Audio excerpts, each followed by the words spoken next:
Just before we start, I just wanted to mention one thing quickly. Helos & Co. and Sporting Club Helos are independent missions. They're both run solely by myself. So if you could like, comment, subscribe, all that good stuff, it would mean the world. Check out helosandco.com. And without further ado, let's get into it. Well, it's so funny, bro.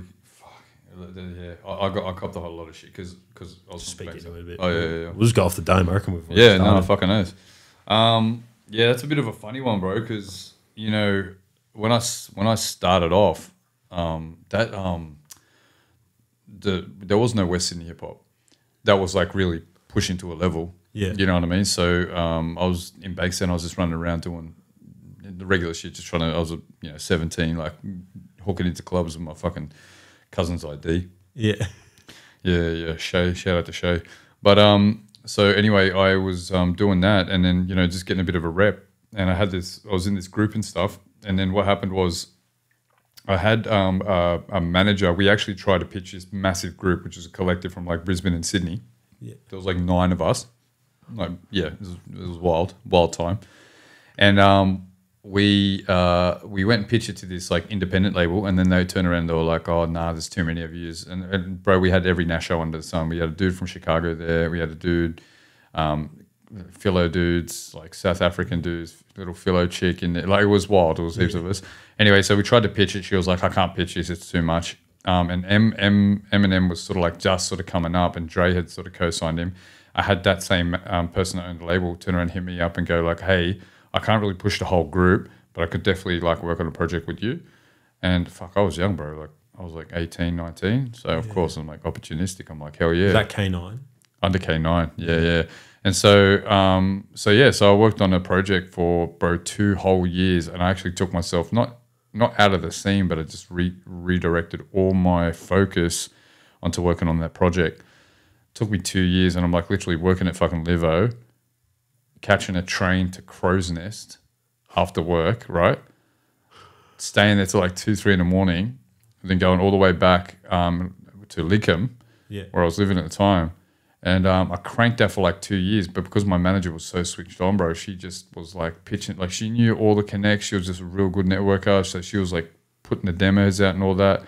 And I mean, without going too deep into it, essentially what happened was my cousin was putting on not my cousin Shay, my other cousin Broderick, he was putting on like this club night, and he was like, hey, I just want to make it pop, want to put a performance on. And I'm like, all right, cool, let's we'll jump up and we'll rehearse our set, because like we're on the verge of like signing, a few labels are interested, this, that.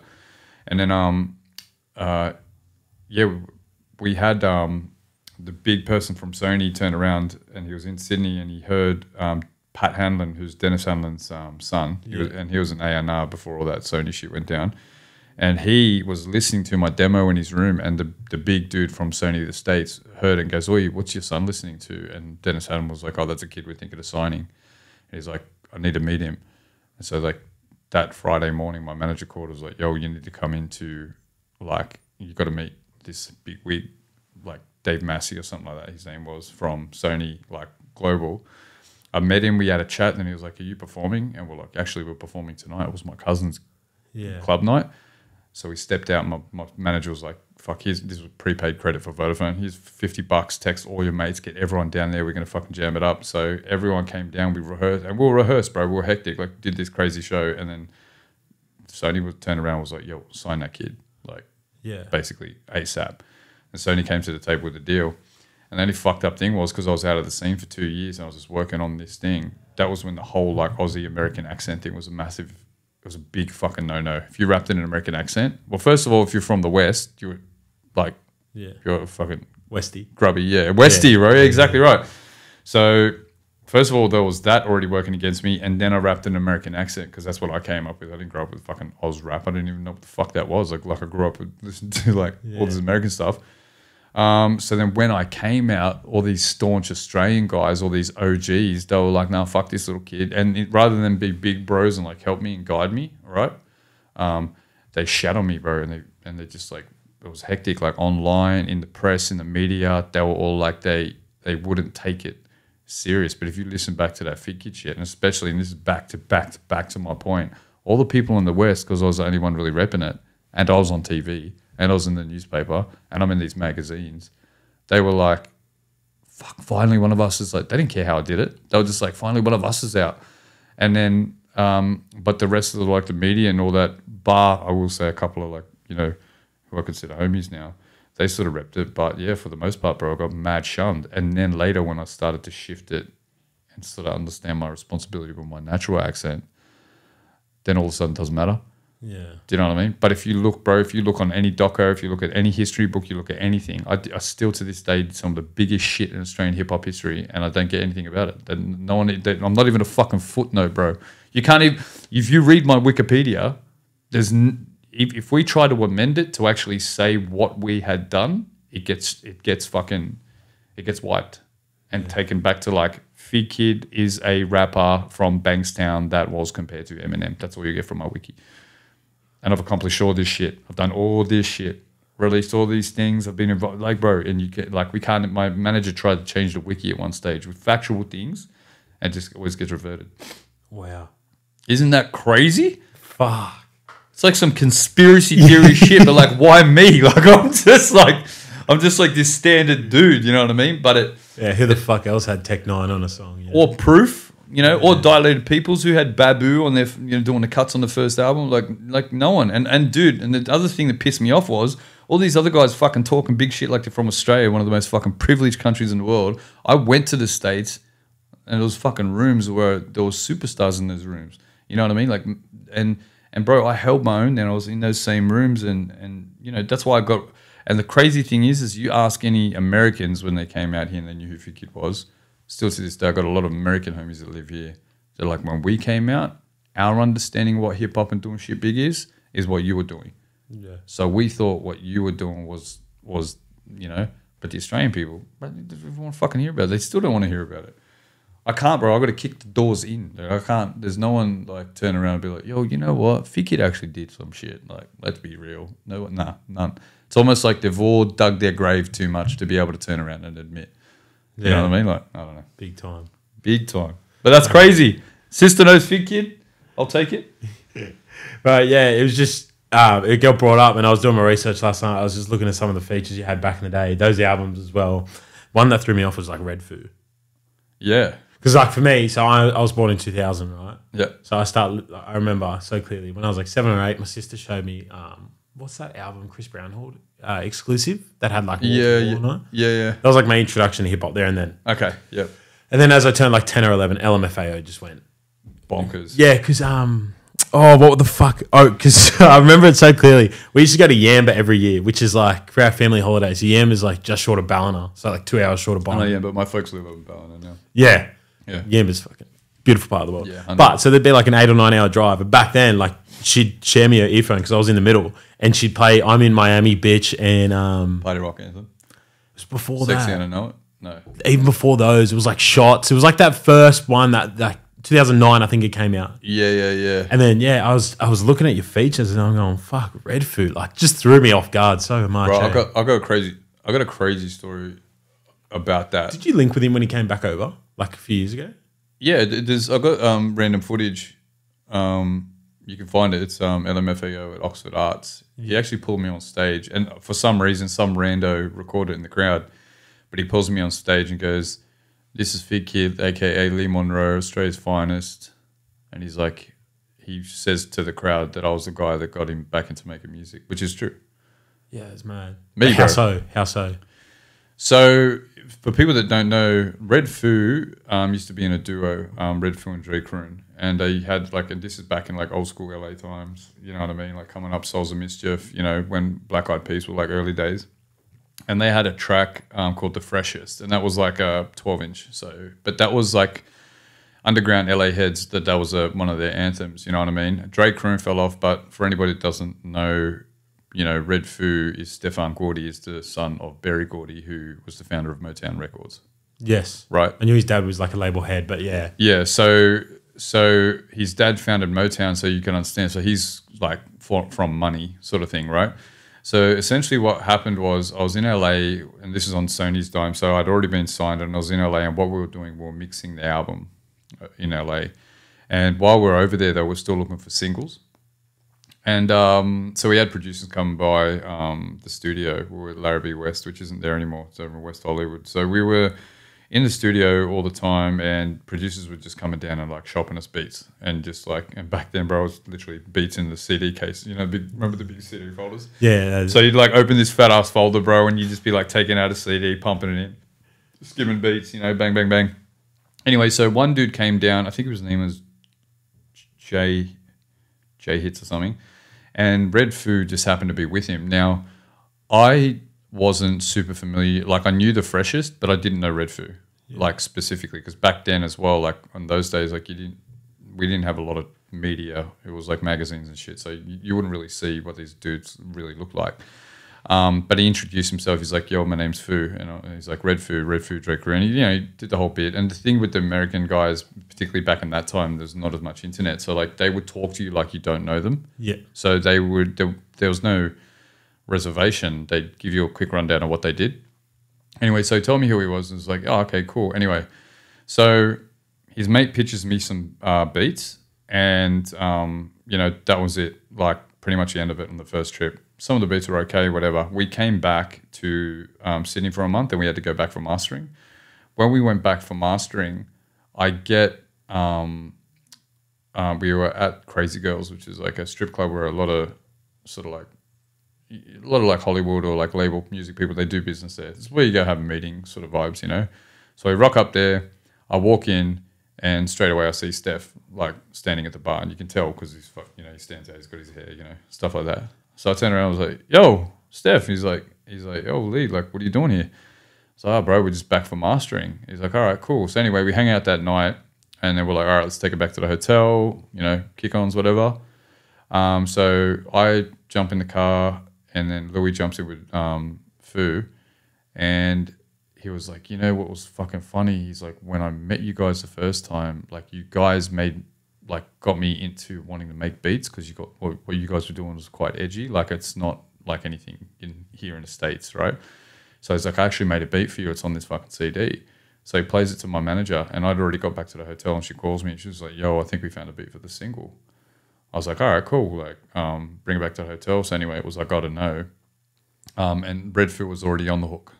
So he had already placed himself that little "I gotta know" in the background. Like he was already on the hook. And then, as soon as I heard it, I was like, dope. I had happened to meet Tech N9ne on the mixing trip. How big's Tech N9ne at this point? I think he had just released Slacker and like I'm a Slacker. I think it was on that album. But he was just about to release, I can't remember now what it was. But him and Trev from Strange, they'd just like come together like properly, big time. And I met him at a publishing party in LA, and me and him were just chopping it up. We were the two only like hip hop guys at this party. And so, he introduced himself, and he was just like, "Yo, I'm Tech N9ne." I'm like, "Fuck, dude, I know who you are." Like, you know what I mean? Like, I'm a bit of a fan. He's like, "Oh, bro, sick." And I was like, "What are you doing after this party? Come down to the studio. We're still mixing albums." So he came down to the studio. We just got some pizza and some beers, and then he heard my album, and he really fucked with it. Because if people don't know as well, Tech N9ne was really into alternative. He's always been pretty alternative. He's not just like clean cut hip hop. Did you hear Andre 3000's flute album? Nah, not yet. What? That's fucking alternative. Oh, really? Yeah. Well, the flute album. So, speaking of alternative, but anyway, so I met Tech. He came down, and then he heard actually the track that he fucked with the most was Fairy Tale Master. So I don't know if you heard Fairy Tale Master. I would have heard it, but Fairy Tale Master is really obscure, bro. It's basically like twisted fairy tales and just whatever. Yeah. So it was a bit of a writing exercise sort of thing. Anyway, so I just said, all right, cool. This is the beat from Redfoo. I was like, we may as well tap into this Tech N9ne connection while we're here. So we called up Tech, asked him if he wanted to be down. He was like, "Yeah, bet, let's do it." So we got Tech N9ne on the feature. Redfoo was already on it.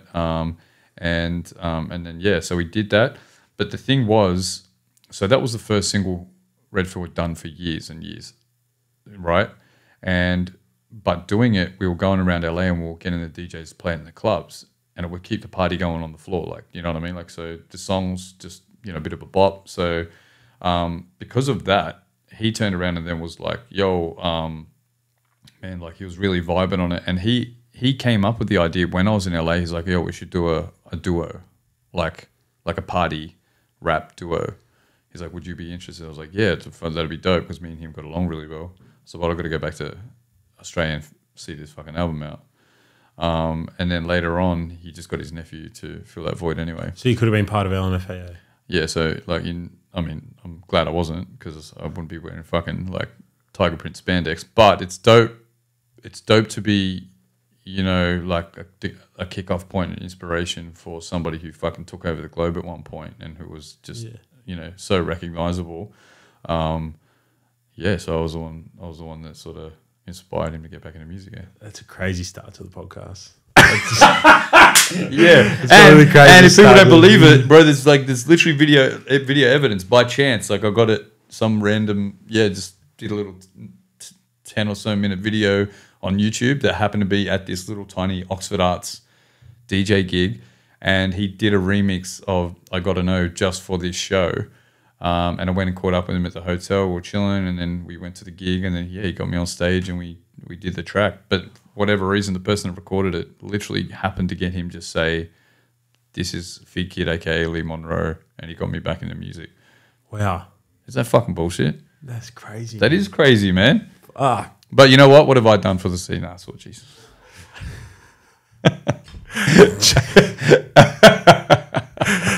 Chief laughing caught me off guard. That's all right. Fuck. A bit of fun. Chief, while we're at it, can you send me a photo of the screen, please? I just want to make sure that cord's not interrupting with Lee's shot. How's the beer going down? Yeah, shout out to Young Henry's. Yeah, shout out Young Henry's. I've been That's other stories. I've been trying to. I've got some shit where I need a beer sponsor. I do this thing called like Sunday League. Yeah. You ever watch football, like soccer? Nah. I mean, other than my son, who's actually at the minute going hard at reffing. Yeah, right. Yeah. How old's your son? 16. Oh shit. Yeah, bro. My eldest just graduated school as well. She's 17. Oh wow. Yeah, she's about to go to uni next year. Yeah. Wow. Fuck. Bro, that's so foreign to me. I'm 23, and you go. Like, yeah. Exactly. Like my what is it? My youngest? No, my eldest is only 6 years younger than me. Let me see. Oh, no, yeah, that's fine. Fuck, this is the wildest setup, bro. Oh, bro, you're telling me. I grew up in and around Penrith. Like, when you grow up in the mountains, like, growing up around, you always spend your time in Penrith. Like, you can do all the bushwalks you want, but eventually, socially, like, when you're 16... You can do all the bro. It's so funny though as well because I see the flip side where people are in the city and you can go at all the shops you want and they're all fucking in nature like fucking over the hike. All right, bro, I get it. Yeah, I do the hike every fucking Saturday morning without fail. But when you're growing up, like you're 16, you want to meet people, all that. Yeah, not just fucking kangaroos. But all this, you probably know from coming out to Penrith. Like when I was like 10 to 14, this was all dirt. Like facts. So if you're coming, for people listening, when you're on the train, say you're going up to the mountains, on the right-hand side of the station where the apartments were, that was dirt. Like that was all, and now like it's just all built. Like it's crazy. And like this space itself, like it's owned by a UFC top heavyweight, and like the FTA owner, Nick Air, who works with guys like Russell Crowe, and then like I'm here doing shit. You know what I mean? Like, bro, I love those stories. Eh? Yeah. Especially like, because like I said, my cousin's Richmond, and we used to go to Penrith Plaza, all the time. That was the thing, and I even remember when I was working at Athlete's Foot, and they opened Athlete's Foot out in Penrith, and they just got me to come and do a shift, and I just remember the people that were there were just, it was still so, and there's still an element to it today. It was just like really farm, white, and just old. It was just old. Yeah. And then now you go there and, you know, it's just fucking all massive and apartments and whole other like, just like communities, you know, it's wild. And now it's like Sydney has expanded so crazy, bro. And to think that Penrith, you know what I mean? It's just going to fucking keep going further out. Yeah. I should do an introduction for yourself. So the man in front of me, I know we're 20 minutes in, but I couldn't care. We're 20 minutes in? Good Lord. Today in front of me I have Lee Monro, or if you're an older head, may recognise the name Figgkidd. Father, artist, rapper, painter, pioneer, and you own your own label as well. True. Yeah. I mean, that's a glorified way of saying it. And he's got an Instagram page. I don't want to. Listen, there's one thing you can get from me, bro. There's smoke and mirrors, right? I will tell you what the fuck is real about what I do, right? My shit has an Instagram page, a really good logo, because I got a fucking, I got an eye for that sort of stuff. But I'm not going to bullshit you. It's an Instagram page. I have manage one artist. You know what I mean? At the minute. Yeah. You're going to expand it? But the label? Yeah. I mean, you know how it is, man. Like, I got 4 kids, so not as an excuse, but like the intricacies of managing a label and the finances and the networking and the emailing and the this, that, the other. I definitely want to grow it, but it's one of those things where I go, I'm just taking my time just because like I really believe in the integrity of it. You know what I mean? So that label, True Wealth, one thing that I feel was like really missing, and it fucking still really is. I mean, we can go really into it, but we'll see how we go for time. One thing that I really don't like about the industry is like, first of all, they're not a lot of industry people that are there for monetary reasons. They're not really there for the artist. Do you know what I mean? Completely agree. And they're not there to see a person like personally grow. They're there to like grab them, squeeze them for all the cash that they can, and then when they get to a tough time, they just drop them like a sack of shit. So I would rather come in, and True Wealth is, I got a little slogan, I guess. It's like True Wealth is, Of the heart and mind. Knowledge of self, yeah. Wealth of heart, wealth of mind, and that's why the logo's got the heart with it's half heart, half mind.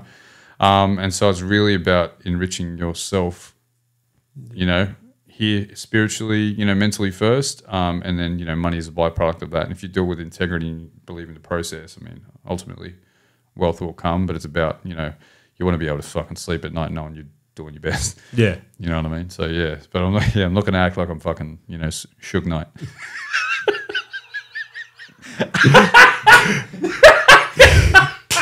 He's got a good laugh, Chief. Yeah. About it. That was like, speaking of fucking Howie, just then, like, he's the exact same thing, forever ever. Yeah. He has like 4 maybe now. Yeah, Kenzie from Welly, Becca Hatch, Joanne, maybe someone else. But he's the exact same thing. It's like music's meant to be creative forever. I think that's why me and Hal sort of probably get along, see eye to eye on a lot of things. I was with because Kenzie is actually the cousin of Poetik. Do you know that? Yeah. No, I didn't know that, but like actual. Well, that's crazy. Cousins. So I went on the last tour. I was in NZ for the Ville tour. Yeah. I was chilling with Kenzie over there. Yeah, she's a legend, bro. Yeah, crazy artist. Do you know Panda Vegeta? Yeah. Yeah. So I this year became close with them.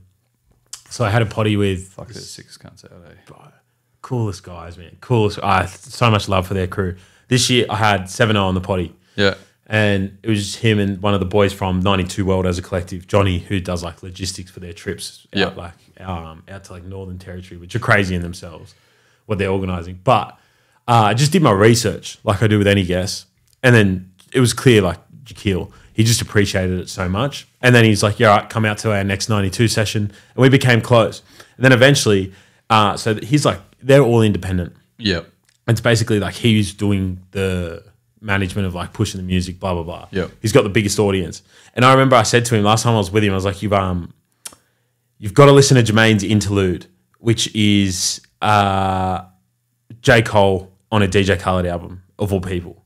Okay. But it's like this. So it's like, what album is it? I've got it right here. Major Key, which was like the one that just missed out to Tyler's Earthquake. Yeah, I remember that. Where Tyler was beefing him. But yeah. on that album, like for DJ Khaled, I love him. He's funny as a guy, but he's like, I don't know, bit of a... Let's have to wrap it up. Yeah. But J. Cole's first verse, he goes... tables do turn and labels do burn. The second they ask you to sell your soul, don't you do it, don't you fold. Say fuck that shit and be bold. Because all them stories you told on records worth more than gold. And if you never go gold again, at least you would know the end of your road was chose by you and not companies. Brother. And that's like when people ask me about labels and my thoughts, that kind of like summarizes a lot of what I think. There are good labels out there. Yeah, but that's totally it. And it's so funny that you say that because I was just my distribution for this latest single that I just put out is more about I was literally having that conversation, right? It's not about it's funny because I caught up with Ronnie from Royalty. It's Royalty Music up in Brizzy. And we're just chopping it up, and he's just like, he's like, "How you doing, bro? Like, how do you feel? Feeling about your the single?" And because I'm a little bit on and seen it all, whatever. I'm like, "Yeah, bro, I'm really happy with it." He's like, "Yeah, fuck, okay, like, yeah, so you should be, bro. This one's a little bit of a slow burn." I'm like, "Nah, bro, listen. So you don't need to pitch it to me, bro." I was like, "I haven't put anything out for a little while.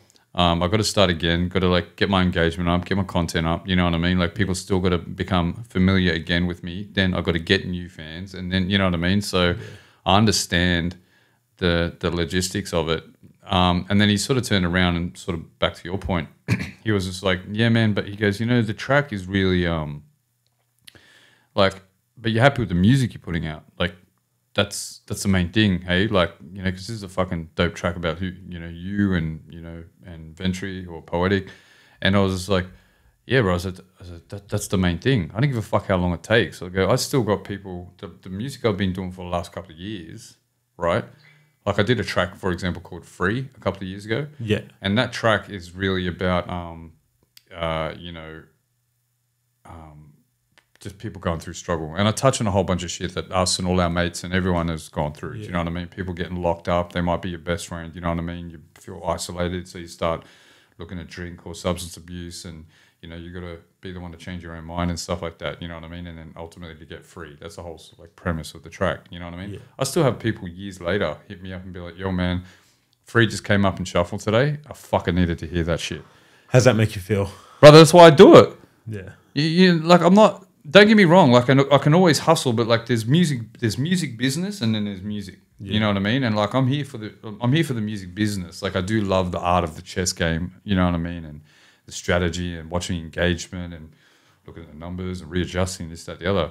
But ultimately, when it comes to my creative output, and this is something I learned with the Figgkidd thing that was like probably more of a conceptual album for me as a creative working with an executive producer. I love the creative aspect of that. But as far as how it resonated with me specifically, there wasn't much content on there that really, you know what I mean, like spoke to my heart or, spoke from my heart. Whereas, you fast forward and there's a lot of music that I do now. I might not be in the mood for it every day, but I can listen to the shit years later and be like, "Yo, that was a fucking jam and I said some real shit." You know what I mean? So I think that's what it's about, bro, for the integrity part. And yeah, like, in that J. Cole shit, it's like, it's ultimately sort of saying like, "Bro, can you sleep at night with your music?" Yeah. I know I fucking can. And it's funny, bro, and I don't need to mention names, but even recently I've seen boys, and I try to be there as a support, and I always reach out and tell them, like, I'm here to talk it out and talk it through. Like, if you guys are having questions or whatever. They can't hear it when I say that to them, though, because that's a tough thing to hear because, male ego, pride and bravado, they don't want to be seen as whatever. But for me, I can already foresee with the music that they're making and the path that they're taking. And bro, like, to be really fucking honest, G, like, I've worked in retail for over 20 years. I read their body language. I see that the mannerisms, the way they're talking, do you know what I mean? The way they're hammering it up to the camera, right? I'm like, that's not you, bro. Yeah. And that's no shade. It's just like, the quicker that you can like click out of that, you're already talented. Otherwise you wouldn't be where you're at. You know what I mean? So as soon as you can click out of that, fuck, man, all the power to you. And it's almost like J. Cole, right? Like, remember when he did that fucking Kanye, what was that first album with Workout? Friday Night Lights, whatever. Yeah, Workouts. Yeah. It's like Friday Night Lights. No, it's not called that. But maybe Friday Night Lights was. But whatever that album was, and that was, it later came out to be like he was unashamedly saying, that wasn't really me, that was some label shit. Yeah. Everything he did from then was with integrity. Chief, what did you just say? Sideline Story. Apparently that's the album name. Okay. You Googled it. Yeah. Don't lie. Anyway, but but then, at the end of the day, then look at everything he does now, and the dude's just a chiller, riding a bike around in New York, just like you know what I mean. And it's all it's all him, and you can hear the integrity in the bars. And I'd rather do that, you know what I mean, and die with it, going like, nah, man, I left my heart on there. Yeah, whether or not it hits, I feel like I've got a lot of time still, bro. Like, you know what I mean, like, sure. So I don't think there's a timeline on it. I just think it's all a cycle.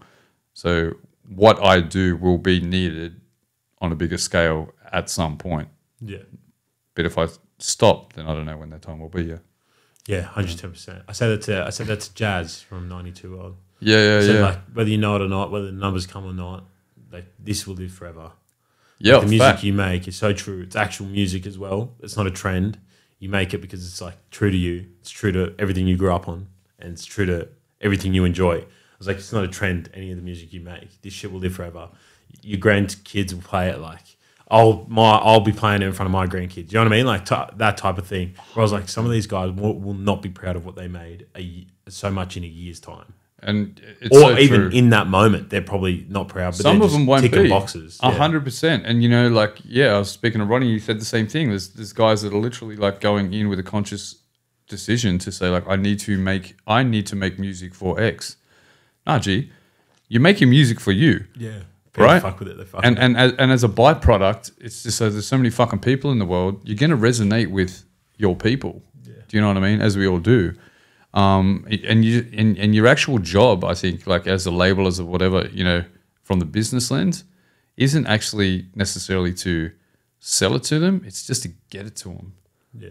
Do you know what I mean? 110%. How do you get it to them? How do you get it to those communities? The quickest way is obviously social media, but I'll say this time and time again, bro, get in front of people's faces. Most of my like upturn in like all my socials on my engagement and stuff is if I ever do a show and get an opportunity to like rap to people and then they actually physically connect with it, then from then on, those people are fucking locked. Yeah. Still to this day. And then I've got fans in other cities, other countries that I literally can tap into, call, you know what I mean? And if I need some or they need something, you know what I mean? It's a two-way street. It's all fucking energy reciprocated. So yeah, man. Anyway. Crazy stuff, huh? Crazy stuff. The music industry, man. There's no better person to talk to about it than you. Like, yeah, I don't know. You've seen it all. I'm still a little bit on the arse end of it, you know what I mean? But it's fine. Yes and no. I think with people like Wings, who have created their own organic platforms. Shout out to Wings, bro. Let me tell you something. Can I say something? Yeah, go for it. Big shout out to Hayden. One time I lost my license, right? Yeah. I needed to drive around, but because I couldn't drive because my license plate was, so he literally regoed my car under his name, right? It's wild. Bro, he's the sickest cunt. I got to say. I don't give a fuck what anyone says. All right? Oh, he is, bro. I had him on the pod. Yeah. And every time I see him, we just get along so fucking well. But he's a guy, like, he's a particular dude. Yeah. You know what I mean? Like, he's always had that focus ever since I've known him, right? He's just been like fucking being his bonnet. Like, he will get it done. He doesn't give a fuck. But, so, he literally, took my rego, and then what fucking happened? I was going through a really mental bad time. I was split with my ex, and I got this fucking car toll fines, fucking hell, that went to his house. And he kept saying like, yo, bro, like this toll is on my thing, and I was like, fuck. So it took me a little while, but I paid it off. I was like, brother, I'm never doing that to you again, bro. He's like, no, it's all good, bro. But he was the maddest dude on some personal shit. Like he was a solid cunt, bro. He helped me out. Yeah. Yeah. Side stories. Sorry. But yeah, seeing him build his platform, I think So dope. the media landscape starts to change because he has a genuine appreciation and proper knowledge of the scene. So people like yourself do get flowers. I saw you're on from his platform, so to speak, right? Rather than just traditional media. I do understand that. I will give him props for one thing though, because I've pitched to him before. Yeah. And as he's a homie, like he's the fucking homie, right? But he said no to me. Yeah. Right. But like I'm not one of those guys like fucking fuck you, Wings. Like I'm a sick cunt. Like put me on your platform. Like it's not about that. Like he had a vision for what he wanted to achieve, and I think that's one thing that I have to say, like, really strongly, is like sometimes people like will have a vision, they'll curate what they need to, and then they find their lane for their own success, right? And they're going to do their best to get everyone they fucking can on, but you can't constantly reach back and put every motherfucker on, right? Because it actually will stunt you. So to be quite honest about Take Flight and me being on there, and I did share it, and I actually gave mad love and props, and it is so important for me to be on that platform because I respect it. It was built in the West, right? So that resonates with me specifically. But I couldn't look at his platform and people turn around to me and be like, oh, I've got to get on Take Flight. I'm like, that's the homie, right? Yeah. But stop saying you got to get on Take Flight. Shut the fuck up. Do your music. Concentrate on what you do. And Take Flight will come to you because he is knowledgeable and he is waiting for you to put your dope shit out, right? But he doesn't have time to filter through all these fucking... Bro, he's talking to bigwigs now, right? For the betterment of you, but stop, but people are sooking about like not getting included sometimes. And I just got to say, bro, shout out to Wings for actually working his ass off to find his lane, staying true to it, pushing hard at it, going as through the roof with it now. I mean, you look at the engagement. It's nuts. Look at the people that are hopping on, bro. Those Take Flight sessions are fucking mental gas. They're fucking wild. And when he can and the time is right, he's still a real dude. Yeah. He'll reach back when you bring your fucking shit, right? But if you're coming half-assed as an artist, then shut the fuck up. Yeah. You know what I mean? Like, and I think that one thing that I really appreciated was I always wanted to be on, covered on his platform, but he's a real dude. So if I ever hit him up and it wasn't right with his brand or right with what he was going to do, he'd be like, nah, man, it's not the direction. So when I organically got on there, I had to say to him, I was like, bro, love. And but we didn't need to have a conversation about it. I know he's thinking, nah, bro, the time was just right. Yeah. You know what I mean? So yeah, bro. So that was dope. Fucking really appreciated it, Do you feel like there's many other artists in Australia that don't get the credit they deserve sometimes? I think it's a two-way street, bro. Because as much as I'd like to say I don't get the credit I don't get credit I deserve, I know that there's elements where I haven't fucking worked hard enough either. Do you know what I mean? It's not an easy game. There's so many elements to it, right? One of them is socializing and networking and supporting and getting to shows and going out of your comfort zone when you want to just chill at home and fucking watch some Netflix and eat some fucking pizza. No, you got to get the fuck out, go down, shake hands, get familiar, get to know people, forge relationships that are going to be connected, through personalities, And I think that there's definitely people that are hectic as far as like their skill level. But then I look at like all the elements of what they need to do and they just quite frankly don't do a lot. You know what I mean? They're like, I don't want to name names because like I know got some people that are so fucking good, right, that they should be international. Yeah. And I know that because I've been to the States, you know what I mean? I've been to Europe, I've been to Asia, I've been to New Zealand. They're fucking great. But if there's 10 boxes to tick and you're only ticking rapping in your fucking bedroom and getting it mixed and mastered and putting on fucking distribution, but you're not doing enough, Like, let's be really honest, bro. Like, even for tonight, right? No shame to it. I was like, I love how you talk. I like the content that you do. Like, I'm reaching to you to be like, yo, get me down because this resonates. Your content resonates with me. So I reached out because I was like, I need to be proactive. Yeah. You know what I mean? Like, I'm not waiting. No, everybody else is like, oh, well, I should be on a podcast or, why aren't they coming to me? It's like, bro, get your head out of your ass, bro. How about you send a polite email, you fuck? Yeah. Like, how hard is it? You know what I mean? Like, stay connected and give credit where credit is due, bro. Like, I've been watching, this for a while and see it build. And not only that, like, the reason why it engages me is because you're not just speaking to, like, you're speaking to dudes that are opening gyms, you're speaking to you're catching up with dudes to see how they are again. Like, you know what I mean? So it's not about just, like, fuck the music. It's like you're talking to people. Yeah. You're talking to people that are successful in whatever the fuck realm they're in. That to me, like, I'm not just going like, oh, what podcast will have me? No, I'm like, I want to speak to a fucking sick cunt. Yeah, I appreciate it. But in real talk, that's the other thing. It's like, are they even considering? So, well, what's your angle, bro? As an artist, who are you? Who do you want to speak to? Who do you know is going to get what you want out of you? You know what I mean? Like, anyway. I've spoken to artists before. Because the podcast is not limited to hip hop, but generally, I'd say 1 in every 3 guests, or even more, is a hip hop guest, right? Yeah. It's just what I like. It's just what I enjoy.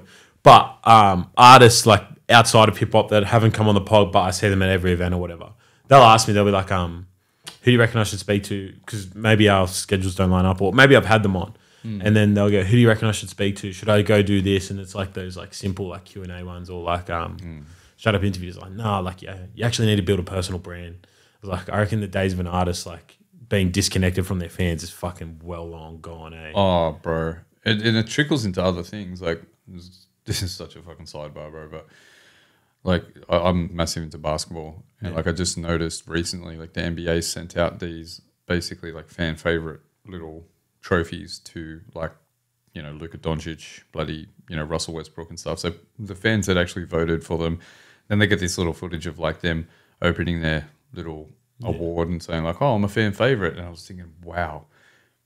Back in the day, bro, there's no way in hell you would think as a fan you'd be able to vote and then, you know, be so close to these, you know, legends, you know.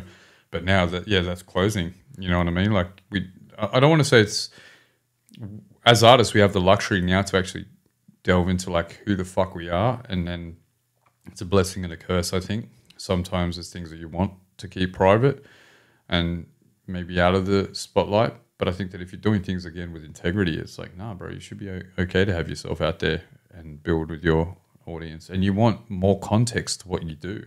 Yeah, 110%. You know? Like, a lot of, particularly creatives, art is so subjective.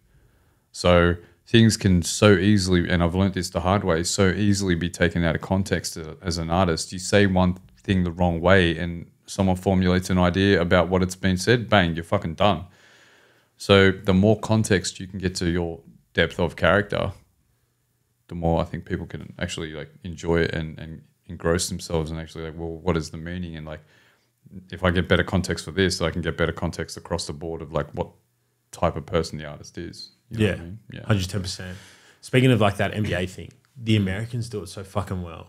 Oh, I can't stand Yanks in general, but bro, I know some good ones, but yeah, I understand. Yeah, for sure.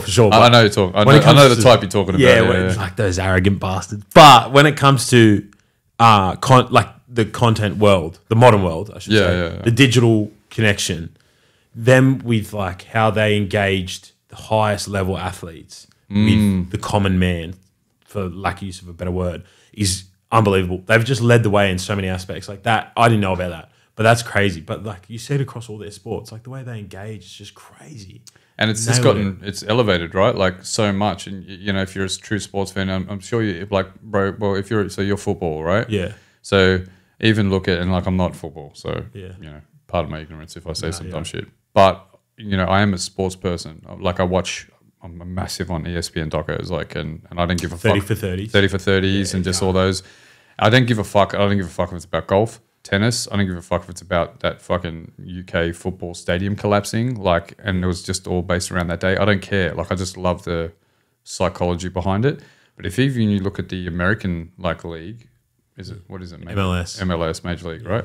So if you look at that league and how much that's absolutely blown up in the last 10 or so years, right? And the engagement to a point where absolute fucking world all-time legends are playing in it, right? The greatest, Messi. Messi, right? You know, and like, and you know, I watched that whole fucking Beckham series, and you know, even just seeing like him kick all that off when like, bro, you looked at like some of the other players and like the pitches they were playing, I was like, fucking, like I've played on like, you know, the better ovals in Sefton, you know what I mean? Like, you know what I'm saying? Like, but again, Americans, bro, they build it, they will come, bro. Some Kevin Costner shit. Like they literally go all out to exactly right, you know, work hard to bring those next tier people closer to, you know, the fans. Yeah. It's unreal. Even on like a deal spectrum across the culture, not even just in football, but Beckham, the deal he signed changed everything.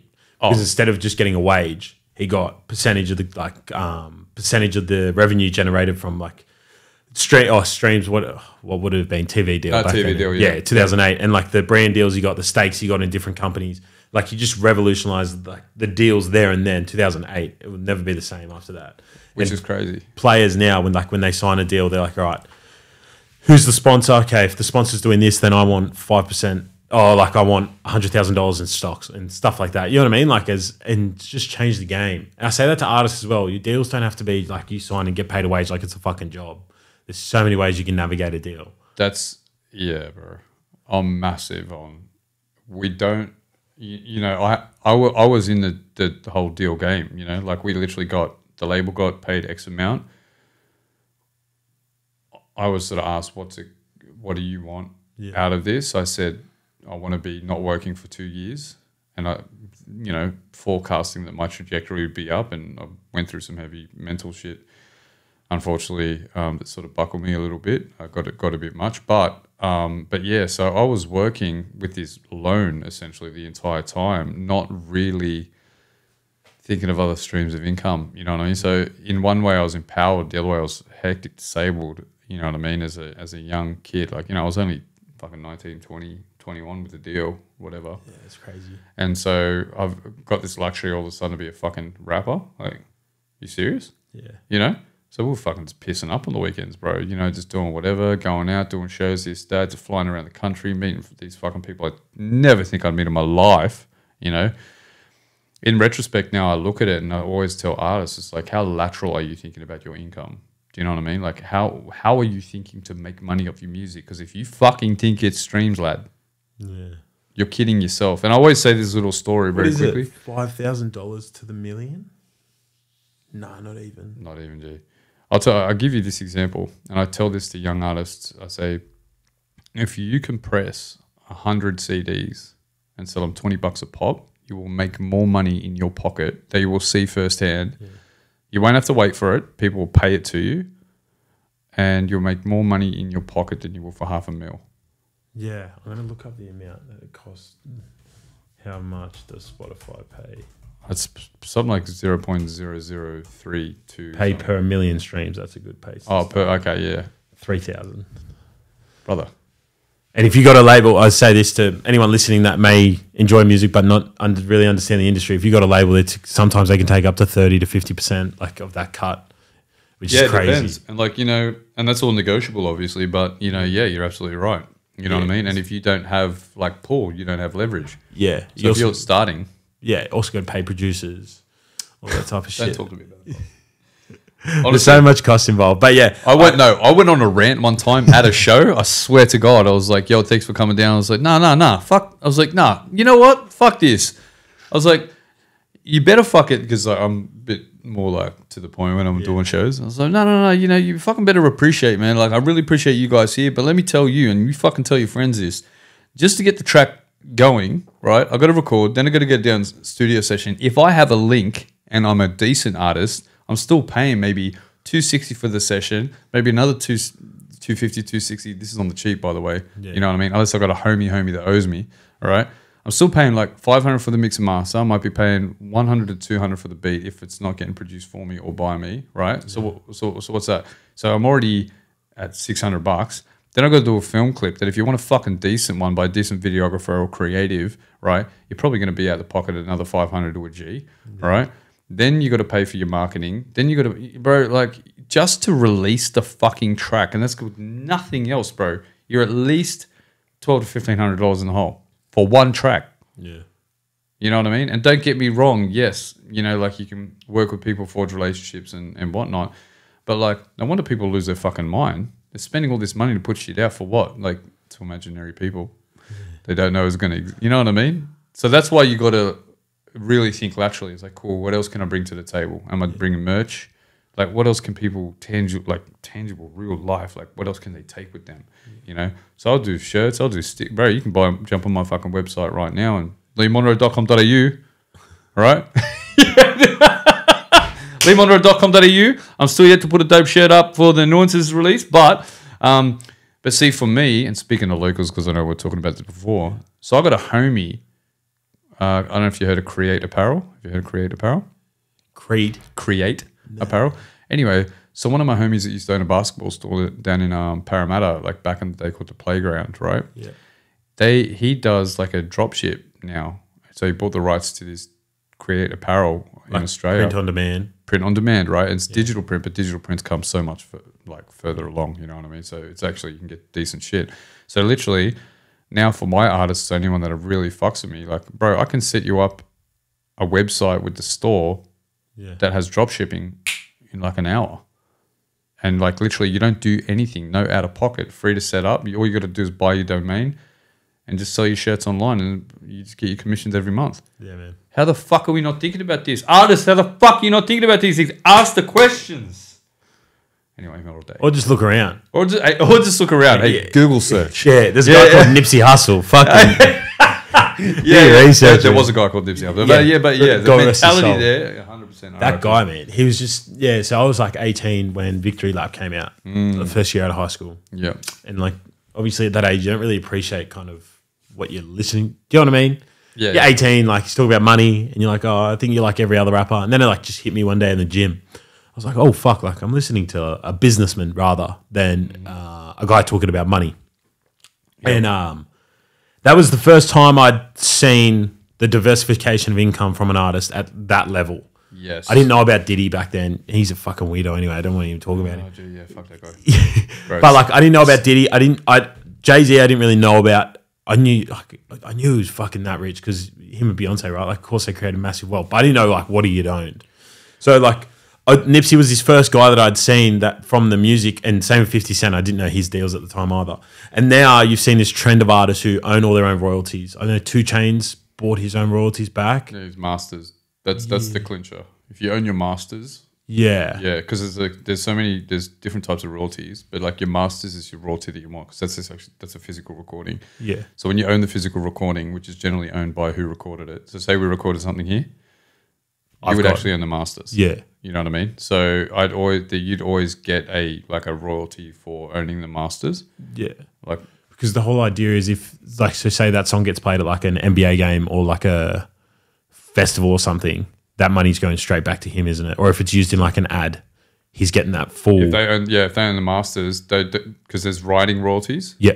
You know, as a writer, but then there's like sort of like mechanical royalties. So like how the physical track was made and who owns the sound, basically. Do you know what I mean? So there's the IP, so the intellectual property of the creativity, but then there's actually like who owns the fucking sound of that. Yeah. So if you own your masters, like you're getting the fucking ultimate. You're getting the ultimate royalty. Yeah. I saw all that, and I saw Nipsey Hussle, and then I was like, wow, like this is crazy. You know what I mean? Like, so when I speak to artists, I always ask them, because 70, like 92 odd, they have shirts, they have their events and then they have the food truck where you can purchase food. So he's like diversified the income. And in 5 years, man, like what they'll have is crazy. They've got their own cookies now. They've got these lamb snack packs they make. They've got something else they make as well. There's another meal they have. And then they have like T-shirts. They're making their own docos. And like, you know what I mean? Like they're just creating. I love hearing this shit, bro. Yeah, it's crazy. You should tap in, man. Send him a message. I'm definitely going to tap in, because for me, I guess that because I've got that old school mentality. Like there's a lot of, I've had to do a lot of unlearning. Yeah. Over the years. Do you know what I mean? And people might look at me and go, "Oh, fuck, Lee's ahead," but like in reality, like I'm still figuring a lot of shit out. You know what I mean? Yeah. I'm still Google and YouTube, bro. Like literally, like trying to figure out how to, because I'm not fucking living large, bro. Yeah. You know what I mean? Like I'm not, bro. I'm still fucking check to check some weeks. Like matter of fact, right now, bro, I'm not even gonna talk about it, bro. My rego came in, like it's not fun. Yeah. I'm not good. You know what I mean? I'm good spiritually and all that sort of stuff, but like money wise, like I'm still fucking figuring it out, and I know it's gonna crack and I'll be eats, but for the minute, like I'm still learning, bro, and unlearning. Yeah, it's a massive thing, bro. Yeah, financially, I only started figuring out shit this year. Tell you rego hack. Let's go. Set up a bank account. Yes. Put $30 a week into it. Okay. Time rego comes around, you're like $1,500 in it. Yeah. And that will cover your rego, and if any of your tires pop or anything's wrong with your car, you should have 400 left. Don't touch it, even if that year there's nothing wrong, because the next year it could be 800, and all of a sudden you can pay off a hefty thing on your car. This is fucking facts, because I've also had that happen to my car. Yeah, my mum told me that. So like, yeah, shout out Mumsy. So like, yeah, she was like, yeah. So she's told me like 2 or 3 things. So I have like an account where I put $50 a week into, and that's for going to the World Cup in 2026. Fuck yeah, bro. So I've already got, what, 2,500 put away. I've only been doing it a year. But, like for me... no, that's fucking dope, though. That's hectic. Like, so all of a sudden... It's almost like a hack. Like it's almost like, oh, duh. But like, yeah, but you're not thinking of that week to week. Yeah. 50, and then the 30 for the car, and then there's stocks as well, which is like, I have a certain amount taken out every week for that. You've got your own stocks. Is that with your super? No. Is that to do with your super? Might have cut that part out. Hey? Might have, said I was... might cut that part out. But I'm with. Yeah. Just do those ones, bro. Remix. But yeah, so yeah, like the stocks as well. That's the money. But with the brand, right? So I've had Helos since I was like 16. I don't know why I kept it going. So that was in like year 11. They didn't really do anything till like 2020 during COVID. Pumped heaps of hoodies. It's just a clothing brand. I never did a tech pack or anything. I don't know. I just enjoyed like having this thing, right? Never like thought it would be much. It was just this clothing brand that. Can I say, but bro, it's fucking dope just to hold on. Like, it's just mad to have a thing, but isn't it? Yeah.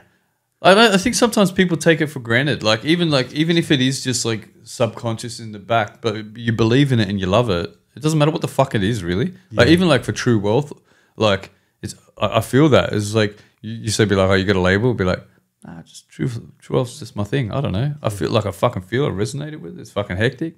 Will it pop? Yeah, probably at one stage, but like right now, it's just I love having a thing. Yeah, you know what I mean. You know who's big on that? He has this clip. He was working for Montreality at the time, Nardwar. Oh, bro, Nardwar's the man. But he has this clip where he goes, I have kids come up to in his voice. I'm not going to even try and impersonate him because I'll fuck it up. Nardwar. Yeah. Don't do it. Oh, kind of okay. Maybe I fucked it up. Bro, I love it when it's just like, yeah. Have you seen him? He only broke character once. And who was it that got into a fucking? It wasn't J. Cole, was it, bro? Where he just had to. He was like, "Thank you." Oh no. No, that's like that. I think that was just him being genuine. Yeah. But there was one where like it's not even breaking character, but he like the persona's dropped and he's just talking in like a very serious manner with one of the artists. One of the not in like a tensious tone. He's like, all right, what are we gonna like? When can we sort this out? Like we need to get it done and blah blah blah. But there's this thing where he's like, I went on air with Nirvana, like fucking Nirvana in 1994, live radio. So if no one calls in or like there's no numbers in front of me, that means no one's fucking listening. It's live radio. And he goes, I did an interview with Nirvana and no one called in. And he's like, and then kids come up to me and they go, my interview only got 4 views. And he goes, that got 4 more views than my fucking interview with Nirvana in 1994. How cool is that? And he just kept it going. That's fucking wild, bro. Yeah. Wow. And like Nirvana. Yeah, that's like fucking the crazy. Nirvana. That's the crazy part. There's 2 tones to it. He wasn't getting any views, and Nirvana didn't even get a view as well, or a listen, so to speak. Shit. Yeah, but that's dope perspective though. Yeah, for people that are just thinking like, you know, whatever, like, what am I getting? Hey, brother, fucking, you got one. Yeah, I love that shit. But I have Helos itself, and then. Kind of like I love football, so I started this thing called Outside Football, put it under Helos Media. It didn't work out, mainly because the guy I was doing it with, he's fucking ultra like intelligent. I can't say what job he went into, but like does well. He's my age. Yeah. We worked with each other at JB Hi-Fi. He kills it. So he had to focus on that. Yep. He's got a partner who's setting his life up, and fucking here I am. Here I am doing a potty with Figgkidd. That's all good. We're here, man. We appreciate having the times. fun. Yeah. But so then I thought, all right. So I was listening to Nipsey at the time. I was like, I need to diversify my name. So instead of making Helos a clothing brand, I slowly over time developed Helos into a brand. Yep. Not limited to clothing. Yep. So I created Helos and I started doing vlogs. I stopped doing them because it's fucking. But I didn't enjoy doing them. But it was also like, you know, I sort of said this about Hayden, like wins. Yeah. So just curating, like you just like figuring working it out out the kinks. But you can only figure it out as you go. 100. You can't try and like pre-plan it. You just got to go. So I did vlogs and I did this thing called Time for Talent, did 1 episode of that. And I was like, okay, I can't maintain that. I don't have the production to do my idea of that. It was like a Vice type of thing. I was like, I have a fucking $1,500 Canon camera for 2016. Yep. And then I started Helos and Homies on that camera with a $50 Rode, old Rode caster thing. Yeah. At Open. Oh, the old one. Yeah, the old one. Yeah. And I brought in my own microphone sometimes or use there. So that was that. And then I had my Canon camera, which would shut off every 30 minutes and I'd have to do this intermission overlay. That was like for the first like 25 episodes of Helos and Homies. Bro, I love that though. Yeah. That's like part of the trek. Yeah. You know what I mean? Like, so I started the podcast and then last year, so I love sport and I was like, Helos was kind of becoming like this page where I was posting like interesting stuff about like old Patagonia magazine covers and like my inspiration there. Yeah. And I was like, nah, I want to keep Helos. I don't want to post other brands. But I was posting about Australian sport and people loved it because I have a very interest. So I started this thing called Sporting Club Helos, and I was like, all right, let's make this a content production house, original content mixed with information people may not know that's niche, but like entertaining. Yep. So then Sporting Club Helos built into its own thing, and the Sunday League videos, some of them did like 500K this year on TikTok. Like, yeah, and Chief will know, he's in the room. Like people know me as like the Sunday League kid now. Not for anything Helos, for this one thing I started this year. That's so fucking dope, bro. Yeah. And then you never know what's going to click, right? 110%. And then that got me into my next point. So this year, I was a fair bit bigger than, I think I started the year like 10, 15 kilos heavier than I am now. Yep. But I was playing football and I realized like, first game of football, I was like, holy fuck, like you're unfit. Like, yeah. So I started running. And then I ran like in relative silence. Only the Chief and my best mate Tom knew for a certain amount of time. Yeah. And then in September, I ran 140 kilometers in the month. Holy fuck, bro. Yeah, pretty crazy. At the time, I didn't feel like that because I was just running every day. But then, So what are you doing a day, rough? Or you just 5.3. Yeah, right. That's what it came out. Not what it came out to because I tapered towards the end because my knees were fucking buckled. Yeah. I'm heavier than some of the props in the NRL. Yeah, you know what I mean? Bro.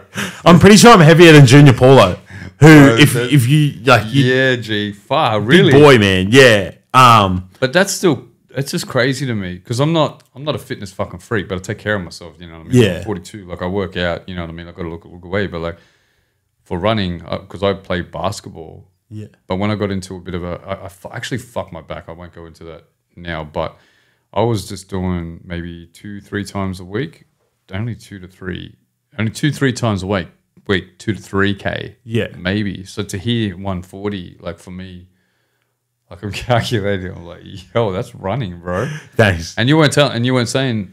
So I didn't say much, and then on the 20th of September, I remember I put up a story where I'd like film an 0.5, film my legs moving, and then pan it around. It's like what I do now. I post most of my runs, but I put that up, and I was like 100 kilometers hit for the month, and a lot of people replied, they're like, "What the like? First of all, what the fuck? That's Who are you? Yeah. Like, who's the fat kid? are you? Yeah, where's the fat kid from Wimberley gone? Yeah. Then I just kept posting runs, and like he was along the journey. He ended up doing a marathon. So did Tom. A few of the boys did. And then I just kept posting my runs. And then on Sunday, I had a conversation with my father, and we're in the car, and he goes, we're talking about like business and whatnot. He goes, look, I'm going to tell you something, because he's done well working for the man, right? He's done very well for himself. Shout out Dario. But he goes, either way, you're fucked, because you choose one route, which is working for the man, secure, whatever. You make good money, you're fucking still working for the man. Facts. He goes, the other sense is all the responsibilities on you, all the glory is on you, all the risk is on you. At any moment, it can give way. At any moment, it can take off. Yep. And then my dad was like, either way, you're fucked, so pick your poison. He goes, take the risk. Like, you're 23. I wish I did more of that. So on Monday, I post Helos Run Club, thinking like I said, trying to create a brand, trying to diversify this brand, not make it a clothing brand. And I've got like, I think it's like almost 100 people wanting to run off the back of the stories. That's right, brother. But yeah, that and this is the beauty of it, bro. And this is what I love about it. It's like off what? Yeah, just social media. But not even that. Like off what, bro? Integrity. You know what I mean? And that's come up how many fucking times right now tonight, right? Yeah. Integrity. It's like I'm not doing it to, it's real. It's fucking real. For real reasons, I'm doing real shit. Yeah. That's what fucking resonates with people. You know? I want to fucking run with that. Not this, on the real though, not this fucking wanky club where these guys are wearing fucking like these fucking, tight little singlets, you know what I mean? Because they've got fucking bodies of gods, you know what I mean? With these like little girls in their skimpy shit. So, you know what I mean? And props to them. The hustle's a hustle. But who the fuck do I resonate with? Where's my fucking run club? Yeah. You know what I mean? Where's the real shit? You know what I mean? Where it's just like, we're not here to be, Olympians. Yeah. You know what I'm saying? Like we're here to be just fucking get it done for ourselves, you know what I mean? And there's no pressure, there's no judgment, you know what I mean? It's normal people doing normal shit, but banding together to, for the common cause. That's hectic, bro. Yeah. But yeah. Can you imagine? Wait, have you done it yet? Nah. Bro, you're going to be running with 100 scared. fucking humans? I'm kind of scared. You're not scared, bro. Not scared, but like logistically. Logistically, it's a fucking Take away the excitement. nightmare. Yeah, I got a bit of fucking. You're gonna be fucking running with a megaphone. But I said, keep it off the road. This guy, he'll be fucking barking. But I had to, I had can already to tell you. say to him and a few of the other boys, I was like, because we record our runs on like Strava. You know Strava? It's just like an app where like you press record, it tells you like elevation. Oh, bro, yeah. So I had Nike Run app. That's I work for Nike at a time when they pop that app out, so I just use the same. Exact same thing, right? And obviously you get your time per kilometer. Yep. I said to the boys, I was like, we're going to have to throw that out the window every run club because we're going to have to sit at the back because number one rule of run club is going to be no man left behind. So we're just going to have to sit at the back. Pick. Yeah. And that's got to be on the back of the shirt, but yeah, for sure. Well, you know what sucks? Or on the front. Is fucking Fight Club doesn't have like a real cut. Like Fight Club has like an aesthetic, but it doesn't have like a branding to it. No. So like Sopranos. Yeah. This is just an example. Sopranos would be fucking, if they would say, if you make Fight Club the Sopranos and that aesthetic, it would be easy to make like a graphics around that. Yes. But Fight Club don't have like that type of branding associated with it. Yeah. So I was struggling the other day. I was like, I want to do like the rules of Run Club, like the rules of Fight Club, but there's not really like a branding that a lot. You know what I'm saying? 100%. I mean, that'd be hard to work, but at least you can. It's in my head. Yeah. I just got to figure out how to. You'll figure it out. Yeah, but yeah, the running with 100, like the logistical. But I just said to the boys, it's like no man left behind, so we're gonna have to stick at the back. But I'm also gonna have to have some of the boys at the front. Facts. And say, don't let the pace go too fast, but don't let it like drop off. Yeah, like keep people going. Yeah. And that middle part, I'll put some of the boys in there as well, and then that way, there's the middle crew who are barking at blokes who might be dropping, going like, "No, you got more in you." Yeah. And then the other thing was, so I'm just going to give you a run club rundown if you don't mind. So the other thing was, I was like, okay, so do we run for half an hour or do we run a set distance? So I was thinking you run 2 kilometer loop, say. Yeah. And then that way at the end of every loop, whilst they're still in my side or one of the boys who I trust dearly, at any given moment, there's people who like, so say like there's a 2 kilometer loop and we do 2 laps, that's 4 Ks. And then one of the boys wants to continue. Consistency. I get it now. Say one of the boys stops, but we want to continue. At least we can keep an eye on them to make sure they're like fine at the end of their run. You know what I mean? 100%. So that's like sorting that out logistically, but it's a fucking nightmare. And then making sure I tell everyone, hey, I'm not live. Like this is a run. Like this isn't like Nike. Sign your waiver. Yeah. Like here's the waiver, cuz. Yeah. Sign this sheet. Yeah. But yeah, man. No man left behind. But if you leave yourself behind, that's on you, brother. Oh my lord. Fuck, I don't know. Could you imagine going to court? But he left me behind. Be like, according to your waiver, you left yourself behind. Yeah, I gotta figure it all out. Oh, people can't even hear me. Yeah, look, I gotta figure it out. But yeah, back to that point of like Nipsey. Yeah. Like that diversification of a brand. I reckon artists need to. This sounds very. How do I word it? I think artists need to look at themselves more as like a. If you just view yourself as a brand, in a sense of not like making money, but like all right, just view yourself as like the artist, and then go, okay, how can I diversify my income? But also like, who can I work with? That's the other thing. Like brands. It's like. Well, and you know, I fucking agree with this. I mean, we had this chat before. You know what I mean? As far as like when I'm working with brands, who do I want to work with? Yeah. Right? Because every brand has their integrities. Every brand has their belief systems or the way they're portrayed and, you know, the way they portray themselves. And do they stick to it? That's the other thing. Well, you know, yeah, absolutely. Do they stick to it? And does that brand align with you? You know what I mean? I think that people probably neglect to do that information, like finding out that information. You know what I mean? Like, that's why I say, and I was sort of saying before we jumped on, is like, I'm super mindful, bro. I'm super mindful about everything, though, G. Like, I'm super mindful of the font I use. Yeah. I'm super mindful of the symmetry in my photos, the color grading. I'm super mindful of, you know what I mean? Yeah. Who am I working with? Like, and I don't pay someone to work with them. I pay someone to collaborate with them. You know what I mean? Yeah. So that the integrity of their work is injected into it just as much as it is my work. You know, it's never the fucking Lee Monro show. I'll tell you that much. It's like even coming down here, like I want to hear about your shit as much as you want to hear about mine. You know what I mean? Like that's in honesty, because it's always collaborative. You know what I mean? But yeah, you're right. I feel as though like a lot of artists is just like, yeah, I'll make music, I'll be a sick cunt, and they will just fucking flock to me. Yeah. It's like, nah, bro. Like, what is it? What is you? And I understand why you don't like saying that word as well. And we sort of bite our tongues a bit because like brand feels so disconnected to actually what it is, you know, like it feels so profit driven. It does. Yeah. But essentially, yeah, it's almost like it can't be like sacrilegious to say brand because ultimately it's just like, okay, cool. If you want to change it, be like, cool, then what are your integrities, right? How are you upholding and promoting your integrities across, you know, and then who are you aligning with for your integrities? Do you know what I mean? Who are in different fields other than yourself, because you can't just be a fucking MC or a footballer or a fucking run club person simply aligning yourself with the exact same people. Yeah. It's not conducive to the growth of who you are. In order to grow, you got to align yourself who hold the same integrities in different fields, so then you can all grow together, because then nobody's competing with one another. You know what I'm saying? Yeah, 100%. It's like when you see people like go, and I fucking hate this in the scene as well, when people be like, oh, you see who so-and-so is doing or so-and-so. Be like, what the fuck are you looking at them for? You're the only one that does what you do in your lane if you're doing it properly with the right intention, right? So then you shouldn't be concerned about someone else. Matter of fact, you should only want those other people to grow, and you should only be focused on aligning yourself with the people that hold the same integrities that can actually and this is an important one as well, because we're not owed shit, right? Yeah. So it's like, who can give me value from themselves, but who can I add value to, right? I think that's one massive thing that gets fucking constantly. Some people will be like, why won't so-and-so work with me, right?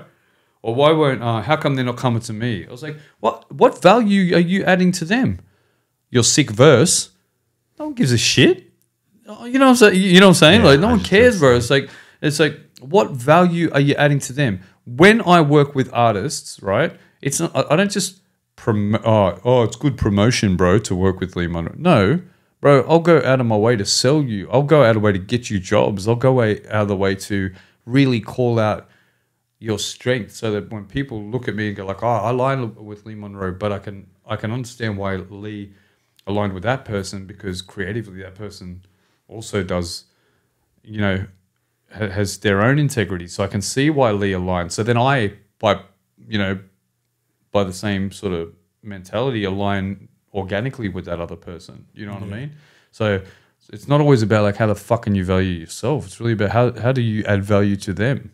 Yeah, 110%. You know what I'm saying? And I think that's something that's really lost, bro. And it pisses me off sometimes, because when I have people calling me up and being like, hey, man, like, this is a killer one for me. Ready? Fuck off. All right, ready? Let me. Okay, all right. When people, sometimes I'll be like doing some wild shit. Like, shout out to Cosmonauts. So this Indonesian brand. But I went and performed in Jakarta, right? Yeah. This is not with me with any releases or anything, right? Like current releases. I went and performed in Jakarta at a fucking Jakarta sneaker day, right?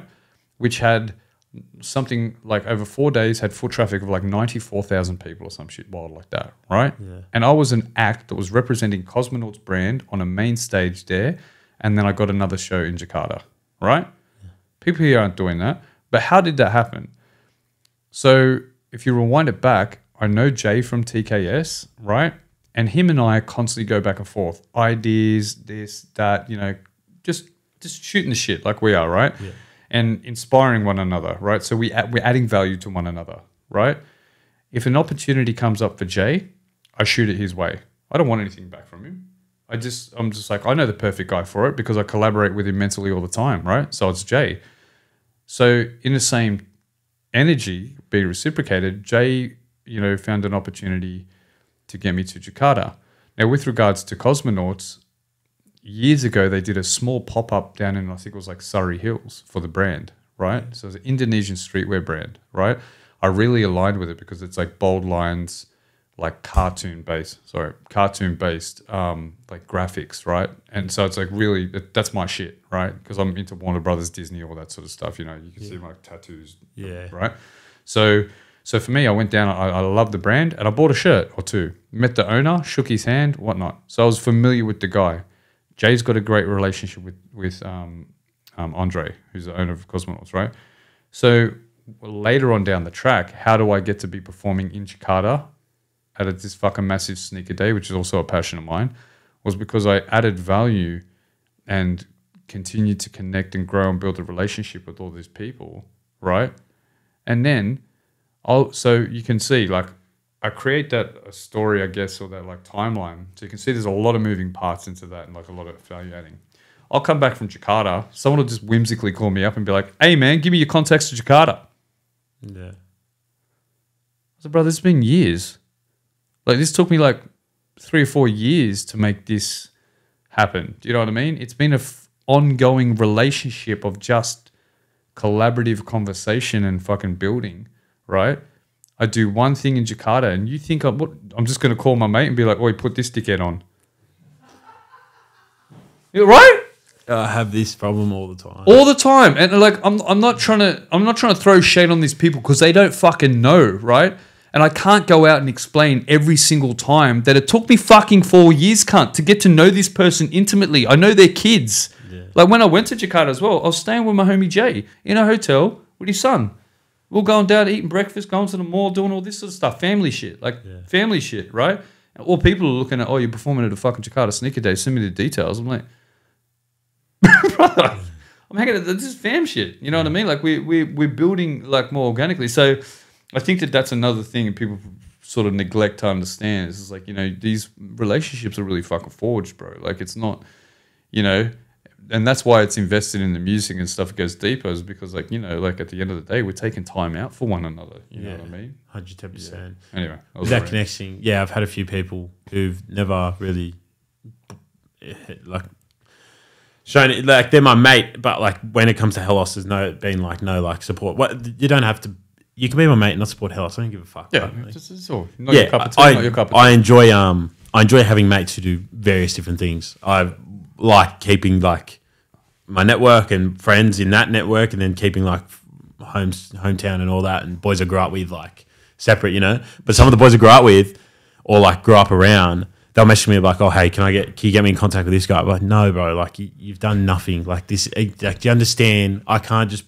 But also, like, I'll do a lot for you, but like, first of all, you got to put in like some sort of work. You can't just think that it's happened for you. And also, like, I have 4 or 5 years of work in the bank, and I don't want it to come tumbling down because I personally, I have no idea what the fuck you could do. Like, you know what I mean? Like, and it's bro, you're bang on with that, because like it's ultimately, it's very hard to explain to them, to say like, and like, if I was just to be like the brutal part of it, if we were able to have the conversation without hurting somebody's feelings, that you'd almost be like, "Oh, can I get so-and-so's contact?" You'd be like, "Listen, man, to be honest, I already know, because I've got such an intimate relationship with that person, that for me to put you in contact with that person is a fucking waste of time." Yeah. Right?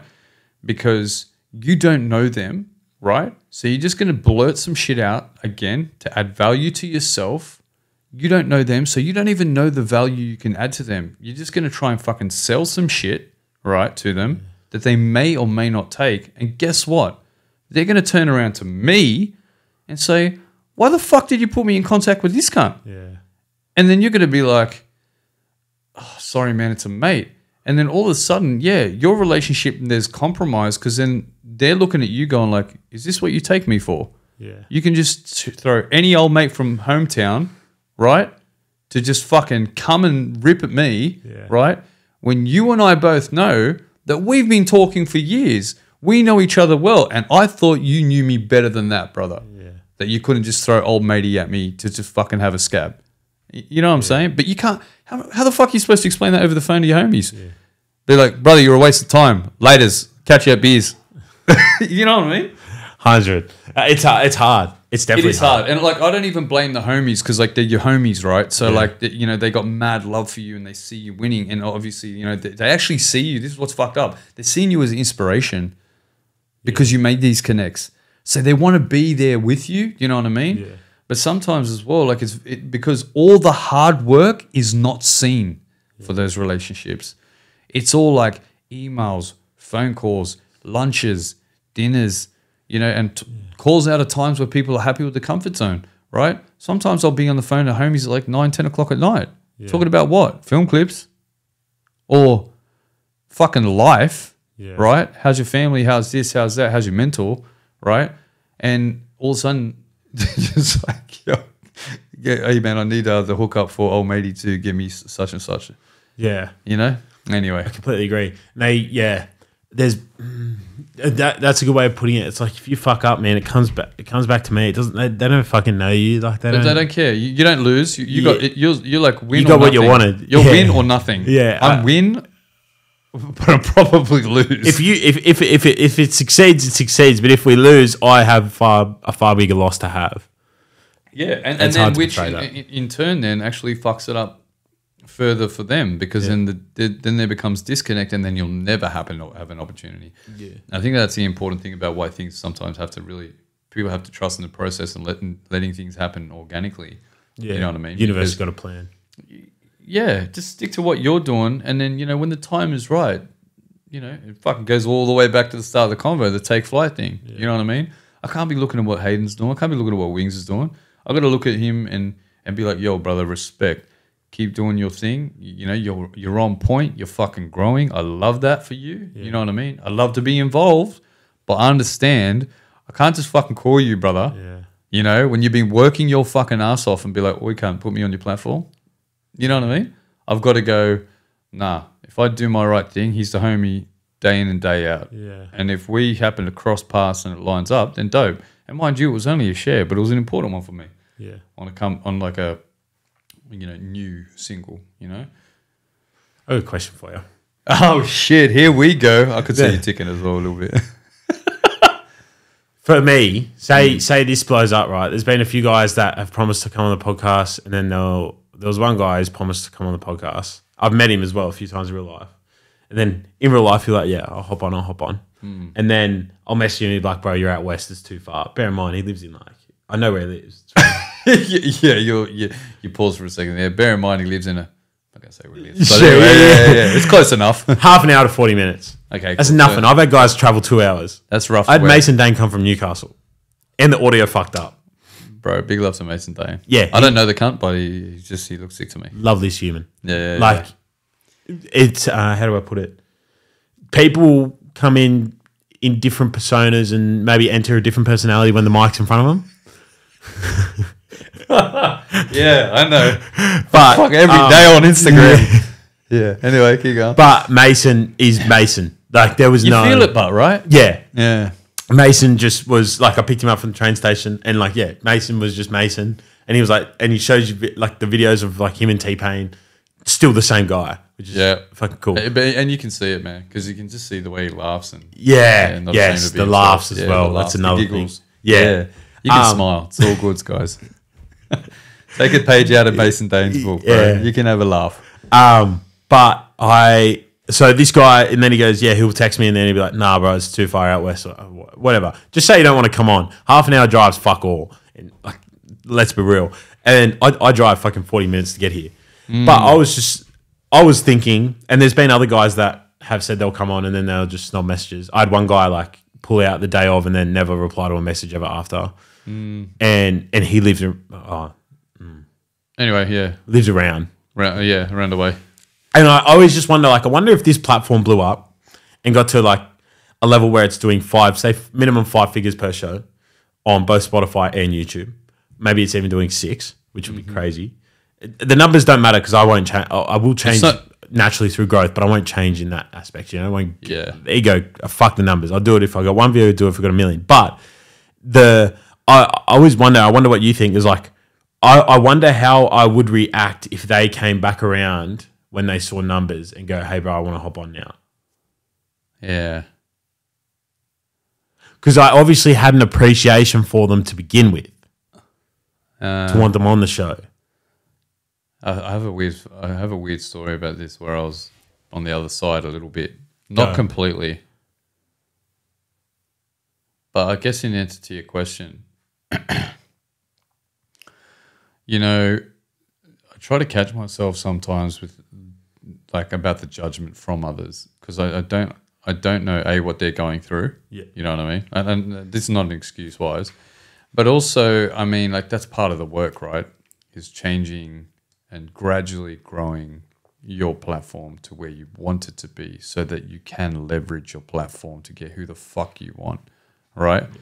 And I think that sometimes, unfortunately, based on how we're conditioned, but we're literally conditioned to a point where people believe that a platform with X amount thousand followers means something. You and I can see through the numbers. We can see the fake likes. We can see the this. We can see the that. We can see the engagement. We can see it. But the everyday person literally will look at the platform and go like, so for example, for this, what he's got a 2.5? No. How many has this got, Helos, like now? On and what? Co, yeah. Instagram? Instagram, for example. Oh, 3.4. Three. Yeah, because I remember looking at it. Yeah. And that's irrelevant to me because I'm Yeah. about quality. Yeah. Right? So, right? But somebody else could look at that and be like, well, who's going to look at it? Yeah. But for me, I know, no, I just look at it and go, that's engaging content. I don't give a fuck. Yeah. And to add to that, Yes. the industry standard for businesses is under 1% engagement. I'm operating at almost 10. That's what I'm saying. So, and that's Yeah. on me as well, right? So for me, I don't even have 5,000 yet, considering who I am and what I've built. Yeah, but my engagement is about 10 to 12. Yeah. You know what I mean?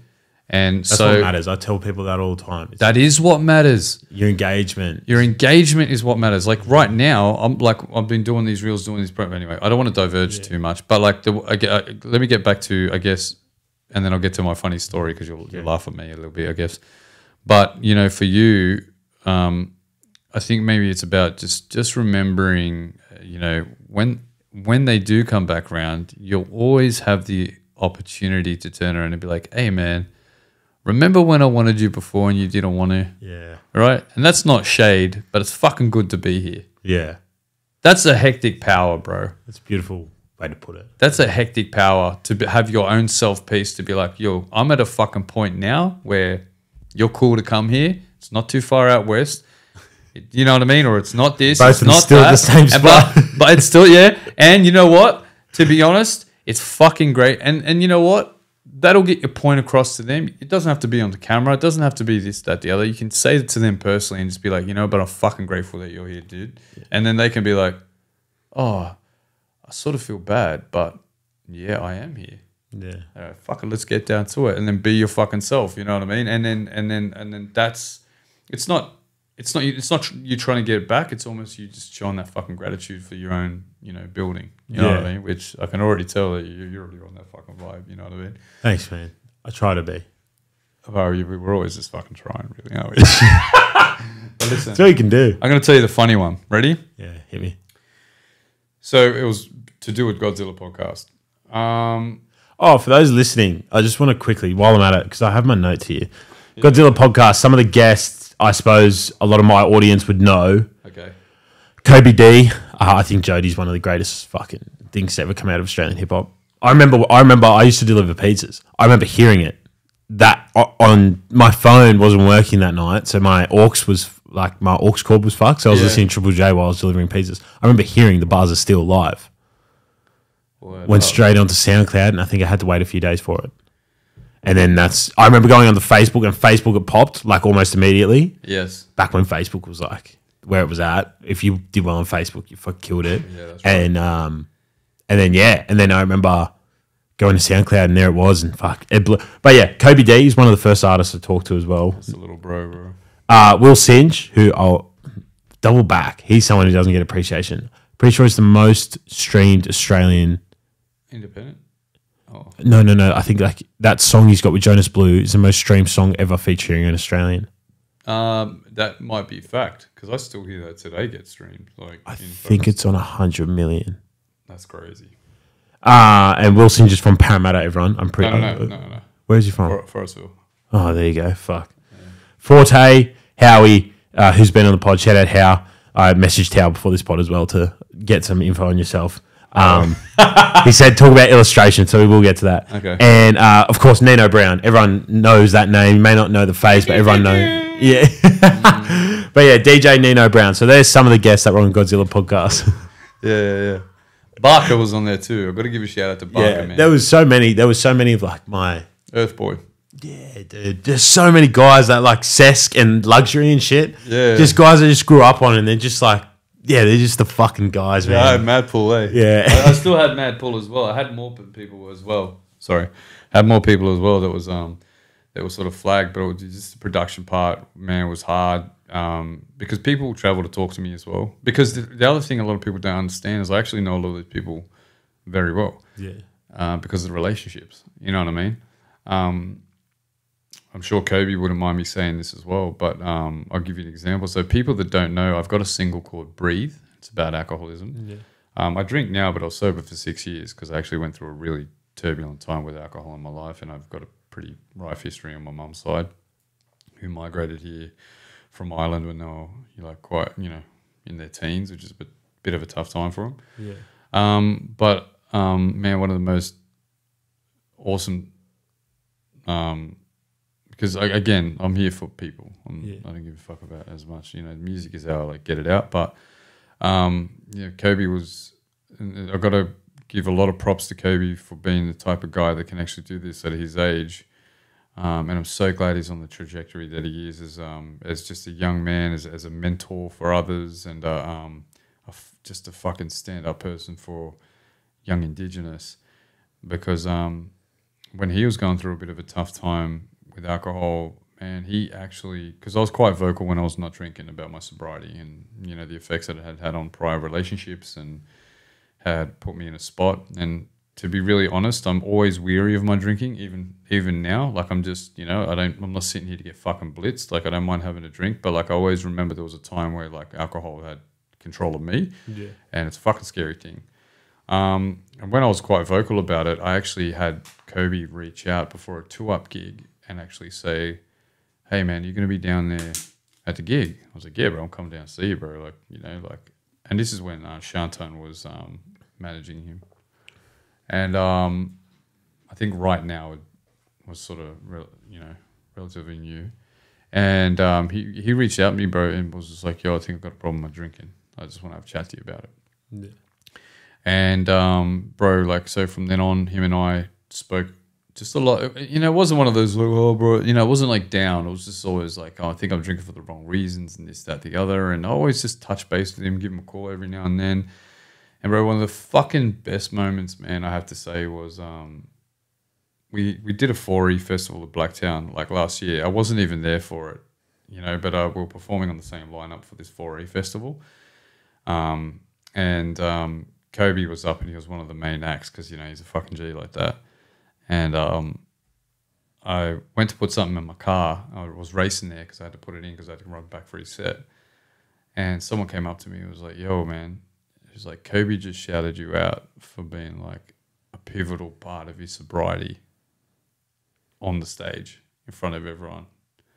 I was like, what the fuck? But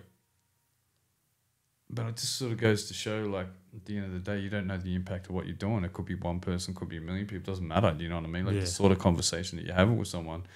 But for him to turn around and actually, I guess, I don't know. You don't have to say that, out loud. But he happened to try and find the opportunity because I was in there and he just wanted to give me those props. And I was just sort of like, bro, that's what the fuck we're doing it for, bro. We're here for people. You know what I mean? So I've got to give a massive shout out to Kobe, man, because where he's gone from those days. And then funnily enough, just on that side note, he's actually in the film clip of a track that I've got called Breathe, which is about alcoholism and having your life sort of slip through your fingers. And weirdly, he's in the film clip with another MC, Tall Boy, and they're drinking in the film clip. And I was rapping about sobriety and Kobe's in it. Yeah. It's just funny the way that the universe works like that. You know what I mean? Anyway, so shout out to Kobe, but I got to quickly do this little this sort of thing. This is back to the other point that I was talking about. So I was doing the podcast and I'd gone through the first season. I got to the second season. I was like, but I already sort of had, because I was thinking all right, I'll have some holidays. So I'll do 10 seasons in the year. I'll do 10 episodes in the year. Yeah. So once a month, holidays with some highlights and then, that'll wrap the year. So I've already sort of had my guests penciled. But I obviously had a lot of people going like, oh man, you know, I'd like to talk. And so I'd be doing research, thinking about, okay, cool, who else? So I was thinking of other platforms to develop. Yeah. And one of them was going to be like upcoming people.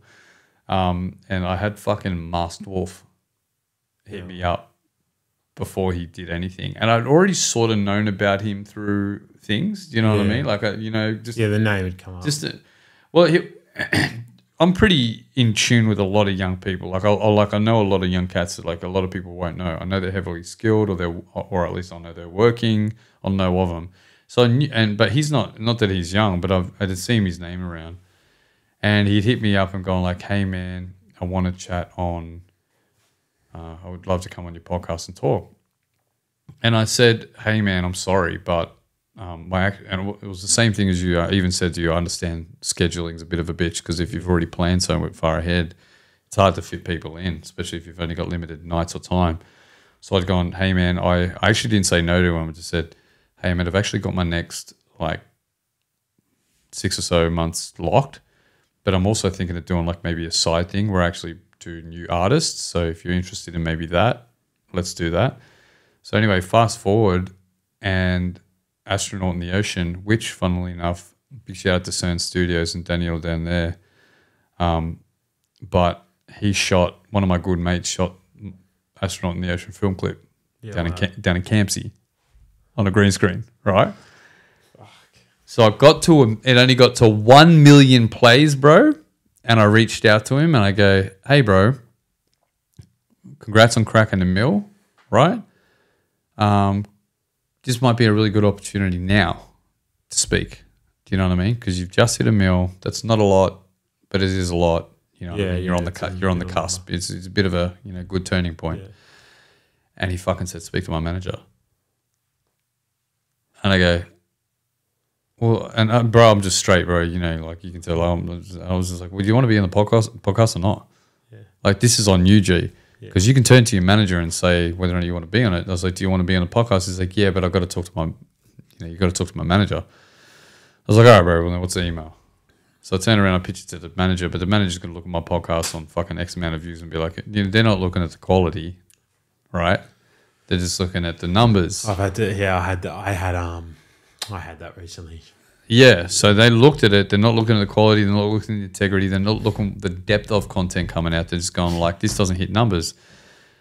And I'm not numbers.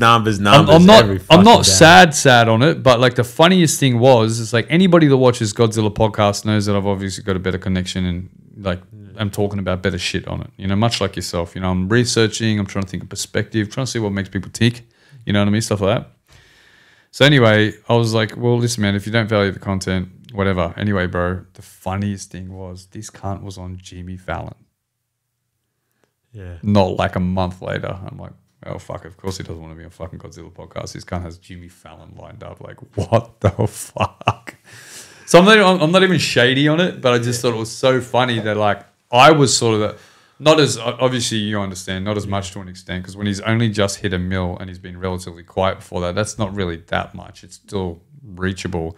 But he flipped me to the manager so early. Yeah. Then he blew up. And then now the poor cunt, like, I don't know what he's doing. You know, like, I don't know what he's doing. Yeah. And I actually think that's sort of sad because, like, I think to myself, like, I look at someone like that, they think they're on the way. They don't understand how quick they can burn out. They need support. I know that. The quicker the rise, the harder the fall. Fucking oath, bro. Yeah. But like, there's measures you can put in place to fucking make sure that when you get up there, you know, your money's sorted, or at least your integrity's sorted, or your fucking whatever. You know what I mean? Like, you can actually forecast that sort of shit. There is a game plan. You know what I mean? And I look at that sort of stuff, I still feel sort of bad because when those people crash, I don't want to be the fucking told you so guy. Yeah. I don't want to be that guy. I want to be the guy to save you from that. Or at least give you some perspective for that. But then it happens and you're like, fuck. Another one, bro. So anyway, stupid little story. Yeah, dude. Fuck. I was going to say also the Kobe D story. Out of all people, I find him quite philosophic in his own sense because there's no one that's lived a fucking life like him. Do you ever listen to Hot Boxing with Mike Tyson? Oh, yeah. Well, yeah, I mean, highlights on shit. Yeah, sometimes he says some of the craziest shit in the world. Like, not politically, just like your brain's fascinating. But there was one with Corday. I remember it so clearly. I'm not even good with remembering quotes. Yeah, right. Corday as well. That's a Yeah, so Corday, Mike Tyson, and then the other guy was there. I forget his fucking name. But Mike Tyson just said to him, because Corday was talking about how he like wants to help people. And Mike Tyson goes, what did he say? He goes, you can't help everybody, but everybody can help somebody. amen. Yeah, you know what I mean? It was just highlighting the impact. And like you could tell, he was just saying to Corday, he's like, yeah, you just help one person. Go from there. That shit will change your life. And that changed my perspective of like, if I can just help one person if they ever need it, and then you just go from there. And eventually the influence can... 100. And I think one thing that I have learned, this is actually recently though, bro, because like I help a lot of people, maybe too many, because I do throw my lifeline out there to a lot of people, particularly young artists, just because I just want to make sure that they're good, you know? Yeah. And it's just fucking emotionally and fucking mentally, do you know what I mean? Because I hate, when I first went through depression, like it fucking buckled me. Yeah. But I will say simultaneously though, yeah, you got to help where you can, but you got to remember filling your cup will trickle over into others. You know what I mean? And I feel like if you're constantly just tipping your cup into others, you got to find that balance of like ensure that yourself, you know, ensure you're full yourself so that you can then effectively, you know, help others too. So it's also finding that balance, because to be honest, bro, I gave so much to other people and neglect myself. I actually neglect the fuck out of myself. And I'm a talented motherfucker in many ways, and I know that I got a lot to give. But because I'm giving so much of my own resources, my own time, my own energy, my own creativeness, I'm like, you know, here's me brainstorming whole fucking like release plans and this, that, the other for other people, right? But how the fuck am I out inspiring? You know what I mean? And recently I was sort of like, fuck, I've got to start to tap into myself for myself, because I'm actually not up enough to be able to really give quality to the next person. I'm giving fumes. And granted, my fumes are probably worth more than the next person's fucking tank of gas, but similarly so, it's like I'm bigger than that, you know? I've got to be giving more to them than that, like, because I want to, you know? So I had to start redirecting, going, actually, hang on a sec. Pause for a sec before you keep giving. Start to, you know, give to yourself for a sec. Fill your cup, stack your chips, and then fucking go out harder. Yeah. Then really give, you know what I mean? Yeah, 100%. That's just a touch on that. I only started to do that really last year because I wanted to go traveling to Europe, and I didn't earn the most money in my job. Still don't. But and I wanted to do the podcast, which obviously cost money. But so like obviously paying for even open, bro, it was only $50. I think I was getting like the $50 thing. I was only in there for an hour at a time, whatever it was. But like the cost for me driving from Wimberley with the tolls and shit like that 100%. ends up being like $100 per thing. Some podcasts fucking corrupted. So I was paying $100 just to talk to someone I've already met as well. Half the time I knew them and shit. And then we'd be like, bro, why the fuck? Like, People don't see this shit, yeah, bro. 110%. Yeah. But yeah, I was doing all that, and I kind of I was very much, and Chief, he'll very much echo this similar sentiment. 2021. Because we'd just come out of COVID and we're 21, right? So we just missed like 2 years of our life essentially, or best part of 2 years, I should say. So we just kind of went hard at the end of 2021, drinking, having the time of our lives. And then 2022, I kind of found I hardly went out. I didn't drink until I really got to Europe, which was in July. So what's that, 7 months? But I felt my cup was more full from giving my best effort to things I enjoyed. Yeah. And in turn, that created more for those around me, rather than me thinking, like I give myself to people, but my cup's not full. Kind of to add to that point, right? Like I felt like I was doing more when I was doing more for myself, not in a selfish manner, but just like doing things I want to do. You know what I mean? Yeah. And like and working and just you know, sometimes like keeping your head down for a while and just like going, let me fucking get this done. Yeah. Right. And then you put your head up and you're like, fuck yeah, I've accomplished, I've done, like I'm full. Yeah. And someone was like, hey man, you know, like, what's going on? Like, I need some help. You'd be like, yeah, fuck yeah. Yeah. Because I'm so full. And because I just worked my ass off for it, you know what I mean? And like, I accomplished. So like, I'm at a point where, yeah, bro, that's really dope to hear, even for me, because like, yeah, like I said, sometimes I think like my head's always up and I'm like down grinding, you know what I mean? Like, I really need to be down grinding to fucking Yeah, bro. I'm actually really glad you said that. I actually had to hear that tonight. I'm not even gonna lie to you, bro. Thank you. But yeah, I think also that aspect of not so much spending time alone, but spending time. Well, like for me, I spend a lot of time alone. But like I work by myself of a day as well for my day job. But like when the boys come out of say a breakup, that's probably the best example. I go like spend some time alone because you're gonna actually start to figure out who you are, and that in turn will probably create a better environment for yourself altogether. Like spend some time alone. Think about what you actually enjoy. Like what? Take away everything you grew up on. Take away everything you grew up on. What do you actually sit down and fucking enjoy? Yeah. And what do you think of things? Like, oh god, that sounds so. Bro, you're talking sense to me, brother. It sounds mundane to say to someone. No. Very simple sentence, but what's your bro, it comes out. What's your integrities? What's your beliefs? Yeah, and I say to the boys, like, what do you think? Like when you look at the stars, what do you see? You know what I mean? Or like when you look at your friends, what do you see? Like, do you see alcohol or do you see value? Yeah, do you see music? Do you see like you know what I mean? Like shit like that. I always say to them, like, just I don't know, try that. That's what helped me. Not to say I'm still learning every single fucking day. I'm still my opinion on myself and all that changes day to day, you know. But like, I was very fucking wise, bro. I'm telling you right now, because like one thing that really fucks me, because I'm actually a real relationship wise. I'm really monogamous, and I'm really like I'm fucking.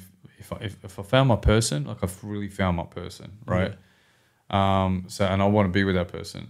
And like I don't want to fucking maybe some of this you just cut out, but whatever.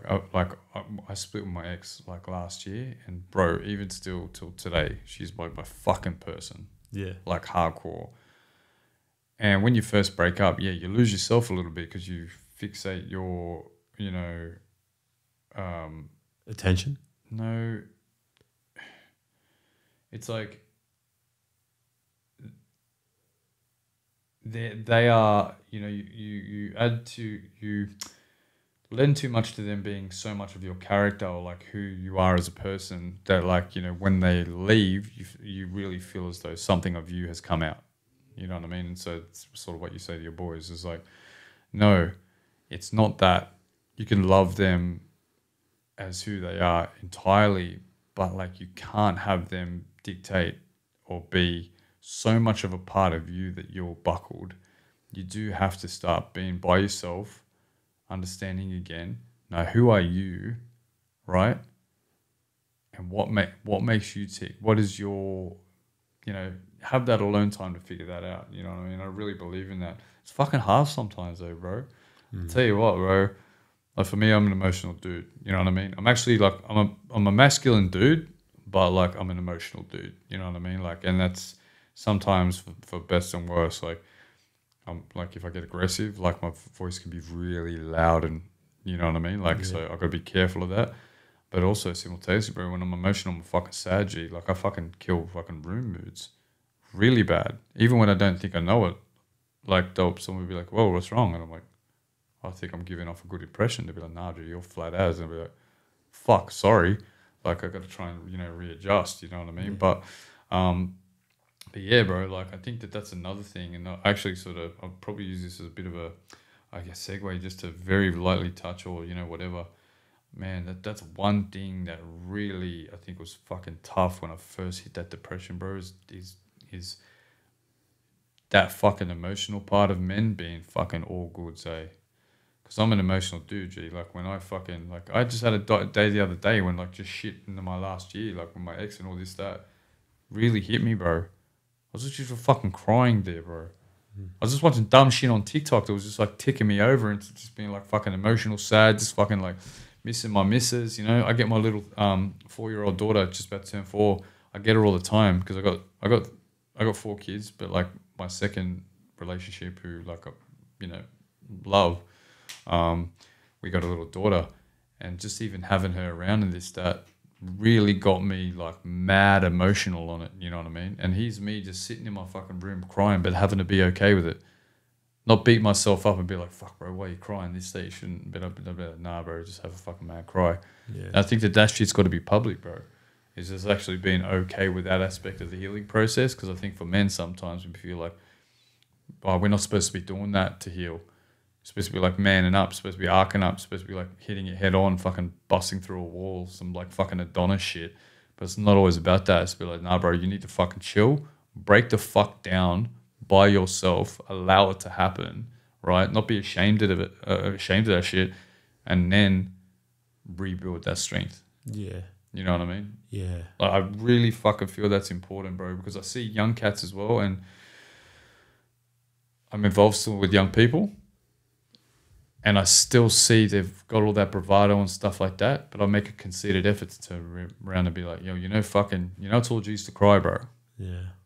And you should have people that you should be able to do that with, that you don't feel fucking judged with, and this, that, the other. Like, you need that in your life, because if you don't have that outlet, trust when I say, and you'll probably know this with homies or like fucking family members or whatnot, you either have that outlet, you don't have to tell anyone about it, just source it out. Could be with your mum, could be with one of your close homies, could be with someone at work, right? But if you don't have that outlet, it'll come out in ways that you will fucking, where some irreversible fucking shit should happen that you'll have to wear for the rest of your life, and then you'll have to go through it anyway. Yeah. You know what I mean?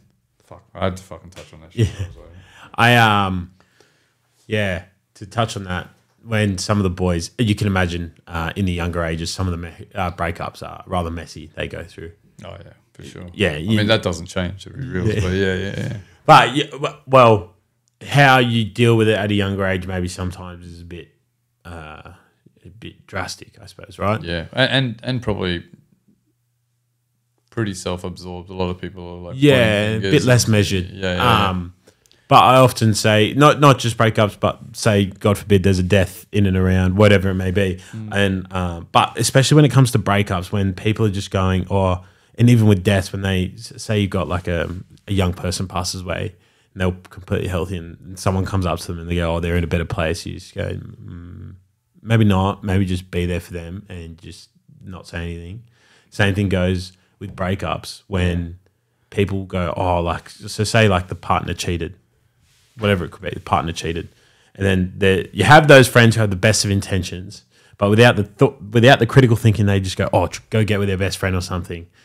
And I'll say, I've said to them before, I go, hey man, shut the fuck up. Yeah. Oh no, but like to the bloke, like going through all the girl, I just go, hey, cry, sit with it, just sit with it, and if you need me, and you just want to talk.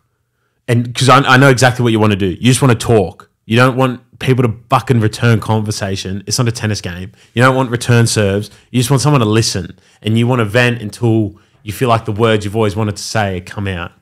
And I've had that with a fair few of the boys. I remember when I was 15, a guy, basically my older brother, he passed away. And everyone had their thoughts of like he was 19, fit and healthy, passed away.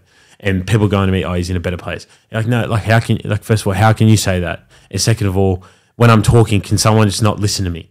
You know what I mean? I felt like only the boys at 15, I don't expect them to, but like the teachers and stuff, or because you went to the same school, or older people, or even people my age. I always just thought, I just remember when I went through that, because there was none of the people in my grade were in my position, if that makes sense, because he was 4 years older. So he used to, the connection was, he used to be in all my brother's footy teams and whatnot. But as my brother got older, he would drive me to and from school, and we'd talk about every day. We'd hang out at the back of the bus. Yeah, when my brother got his P's, it was me and him on the back of the bus. And then when my brother had his P's, we'd go in his car, vice versa. And then when my brother left school and was at uni, it was just me and him. And then we'd be on the back of the bus, and then he got his P's. We'd drive to and from school together. And everyone would weigh in, and they'd be like, he's in a better place, and they'd have all these things to say, and I'm like, nah, dude, can you just let me talk, and maybe maybe you have no idea how this feels, and you know what I mean? Just sit, and that's how I kind of moved through life afterwards. Was when people going through grief, whatever it may be, or a situation, I just kind of go, I'm here, I'm not going anywhere, I'm here, sick. But if you want to talk, I'll listen. I don't want to return serve. If you'd me. like my thoughts, I'll give them. But if they're not acceptable, that's cool too. Yeah. Facts. If you want my thoughts, they're not religious. You don't have to fucking take them by the Bible. They're just my thoughts. I'm just fucking Yeah. me. But I always just say, like, you just sit with it and I'll sit with you rather than anything. You know what I mean? You're the man, G. No, I'll tell you why, thank you, bro. brother. Because honestly, like, and I'm so glad, because how old are you now? 23. 23? It's such a great perspective to have. Thank you. Because a lot, like, for my generation, like, we like real cut from the cloth of my dad's generation who, like, you know, were really unhealthy. You know what I mean? And still, like, that shit is in the generations and the generation before them. Like, I've had to do a lot of unlearning at 42 to be able to even have that understanding. And even when I'm going through shit so hectic in recent times where, like, it really feels like bottom of the barrel, but you're absolutely right. And, like, I've got a group of friends now where it is. It's just them. They're just there to listen, bro. You know, they're not there to force an opinion. They might have an opinion, right? But if I come back with like, oh yeah, but they'll be like, yeah, no, okay, yeah, you know, you're right to feel the way you feel. I'm not here to change the way you feel because ultimately it's a process. You are going to have to go through it. You know what I mean? And similarly, so because of that learning, like you, when I talk to people as well, people will be like, fuck, I'm having to be like, I'm here, bro. That's all I can be. Yeah. I can't be anything else. If you require something else, I'll take your lead because you're the one going through it. You know what I mean? But I can't have an opinion because I'm not you. Yeah. I'm not processing it the way you're processing. I'm not feeling your feelings. You know what I mean? So how the fuck? I don't know shit. But what I do know is that you have to speak and that's important. So we'll just, you know.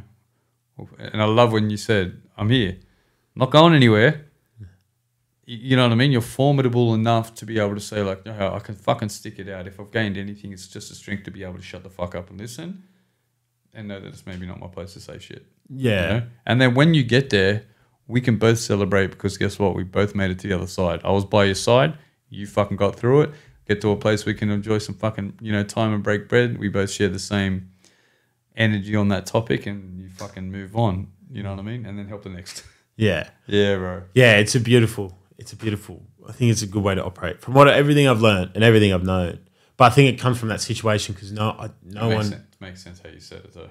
Yeah, because no one was in my position. So I had to. And they don't, yeah. And it's funny because you're talking and you just needed to, exactly what you said. It just has to come out. Yeah. You don't want to internalize it, but you don't need an opinion because it's only your opinion. Yeah. So it just needs to fucking get out and it just has to have an ear. Do you know what I mean? Yeah. So yeah, that is wild. But I love how you've shaped I love how you've shaped what you needed from people that you didn't receive. You've shaped yourself to be the person that you needed. Yeah. Because you know that there's people out there like you that require that, and you know that gap's not being filled because you didn't get that. So what do? You change yourself to the person that you required, and so as a result, you fucking help others like that. Yeah. That's fucking strong shit, bro. At 23, thanks, man, brother. God rest his soul. People close to me know who I'm talking about. But to add to that as well, another thing I remember that stuck with me throughout those lessons. And we'll get to asking you questions because I still want to ask you questions about you. Right, and I've got to really, I'm not going to lie, I need to have a quick fucking piss break because that fucking hour, like... Do you want to have one now? Yeah, may as well. Yeah, go for it. Is that cool? Yeah. I don't even know. Both doors on the left. There's two. All right. Intermission. Toilet break. Yeah. What was I going to say? Oh, yeah, so when he passed away, like he was 19, so he was 1 year out of school, or maybe two. And there was a girl, we had our English class, and there was a girl. So we had to do a thing on like heroes, like a speech. Word up, yeah. She'd never spoken to him. She didn't even know what his voice sounded like.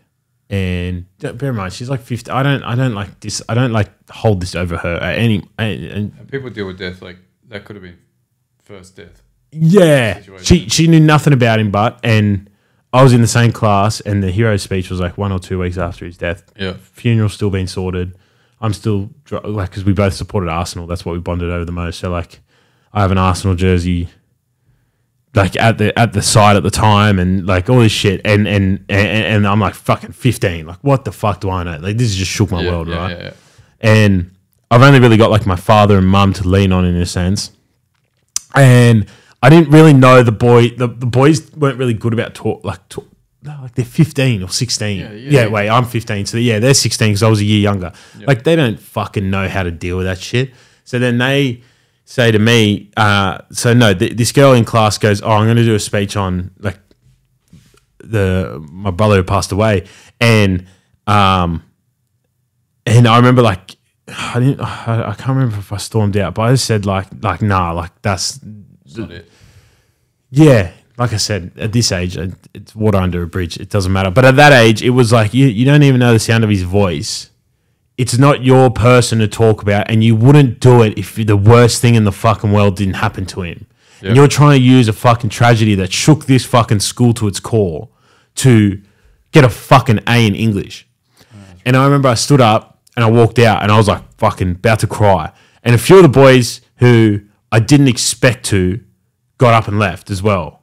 And all of a sudden, like 6 to 8 of the boys had left the classroom and just walked outside and stood next to me while I was like fucking was crying. Breaking down. Yeah. Love that. And like in that moment, and Chief, you'll know him, like the two guys that got up first, I'm pretty sure were Josh Hampson and Mitch Jurug. Yeah. Like those boys, like they I didn't speak to them anymore, but like at that point in time, like for them to do that, it's pretty powerful.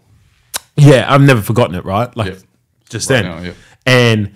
Now, and Anthony Pugic, Chief, as well. I'm pretty sure he was one of the other boys. So it was like in that moment, I learned about loyalty and what that looks like and what support looks like as well in another sense. It just felt good to have boys there and all the boys just being there. And then I don't think any of the other boys from the other classes knew what ended up happening. You know what I mean?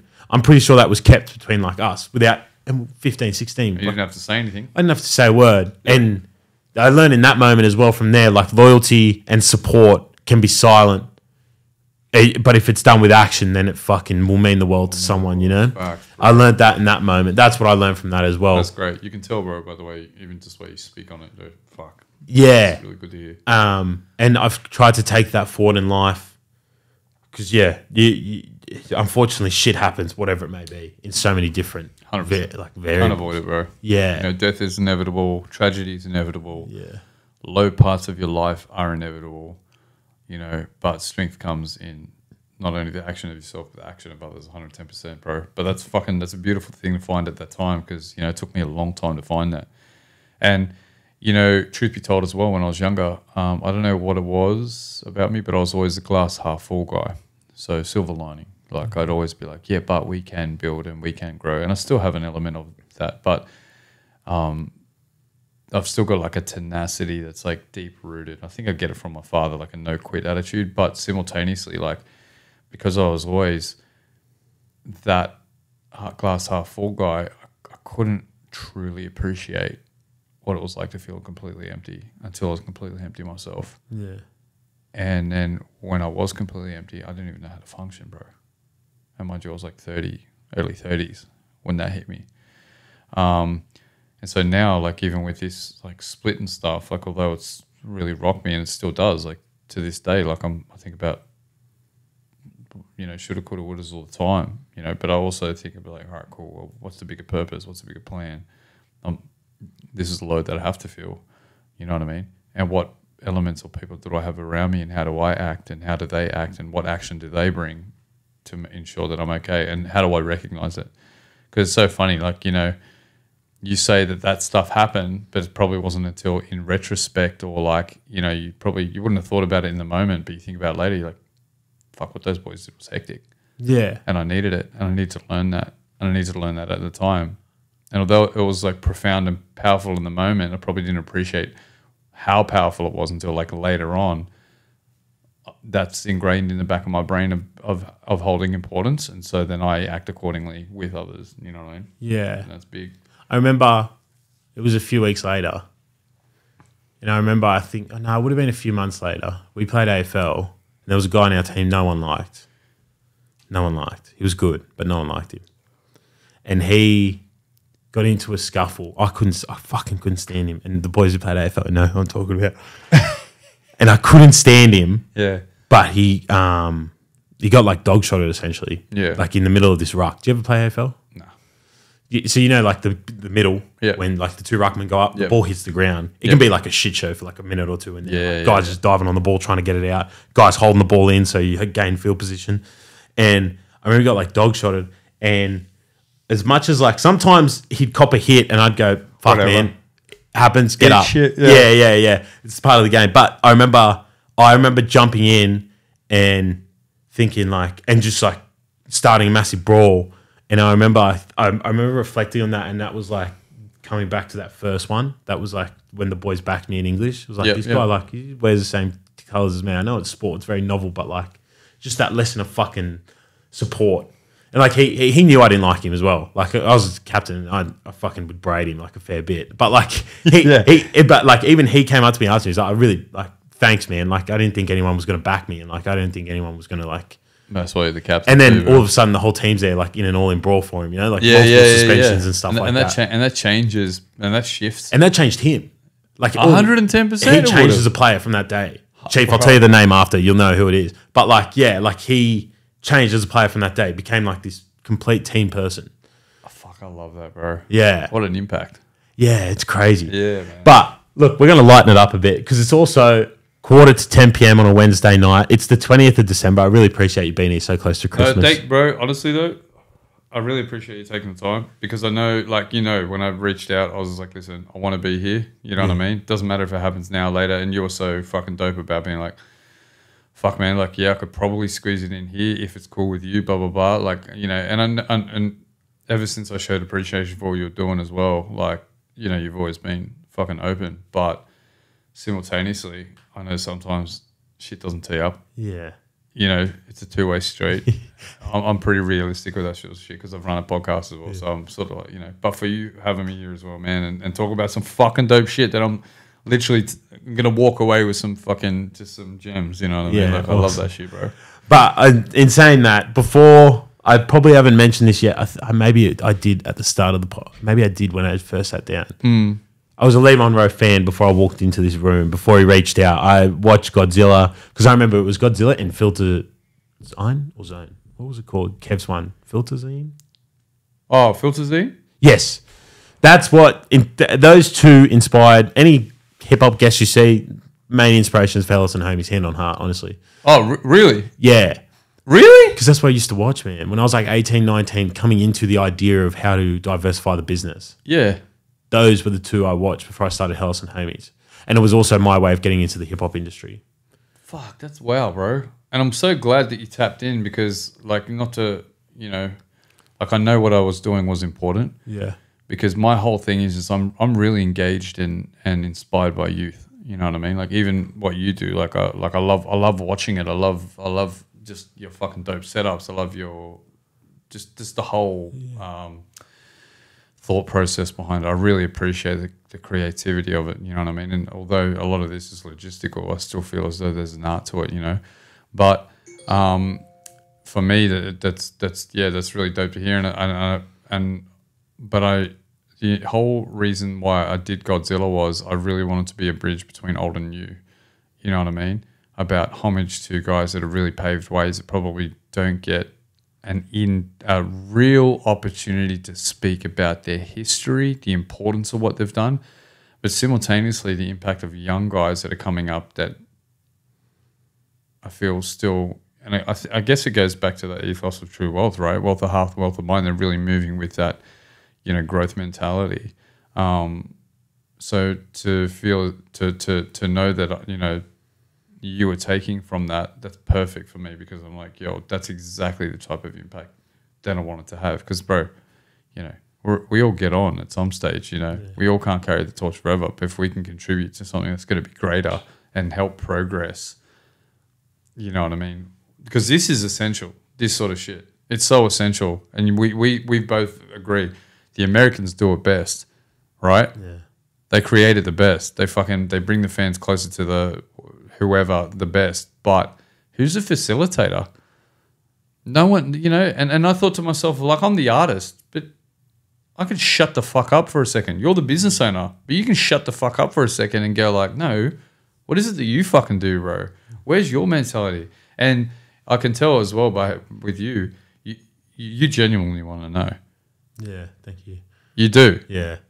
Love learning. You love, because look, it fills your cup and yeah, cool. It helps you grow as well and expand what the fuck you're doing. Like, you're going to take away from everything, but simultaneously you're facilitating others to learn from other people's like deeper stories. You know what I mean? So it's fucking important, man. And that's bro, I'm fucking humbled to hear that shit, bro. For real, honestly. I was going to say, just quick side note, the one episode I remember the most, but I can't. I think it was because of the chemistry was Sesk and Luxury. Between the chemistry between those two. Yeah. Yeah. And I remember Forte's. Because I don't think I've ever... I think I can almost remember everything I've seen Forte in. He has this presence, doesn't he? Kind of reminds me of Tony Soprano in a sense. It's just like kind of like this guy. And Forte's always been Forte. And I've known Forte for a long time. you can tell. And you can tell by the way people talk to him and the way he interacts with people that there's a very strong and true respect there for him. And you're like, wow, like, yeah, those were the episodes I remember the most. I also remember the Kobe D one because I was fascinated by Kobe D at the time when he was starting to move and he was starting to go. And I'm pretty sure that one was like good views. That was like 15, 20K, I'm pretty sure on that one. I can't even remember, bro. I don't really look at the numbers too much. I know Will... Will would have done good numbers, Will did the best numbers, and I was really glad for that because that was one of the first podcasts Will does because Will's not a public person. Yeah. So... Which is so crazy at that level of like what he does. He's not a public person, bro. Yeah. He's a to himself sort of person, and he's come out of his shell a little bit, but like even at the height of stardom, I guess, for himself, and even when he was doing it, you know, like I don't even know how I connected properly with Will now, so long ago. But Will's the homie. Like, he's the homie, you know what I mean? And I've always got love. And him and I actually go through ups and downs, to be really honest. And he'll say the same thing. Like, we don't see eye to eye all the time. But we're honest all the time with each other. And, you know. Me and that guy. Yeah. And sometimes to a fault where, like, we won't talk for a little while. Yeah. You know, but we always come back because, you know, we love each other. Like, you know, it's always, like, best intention for one another.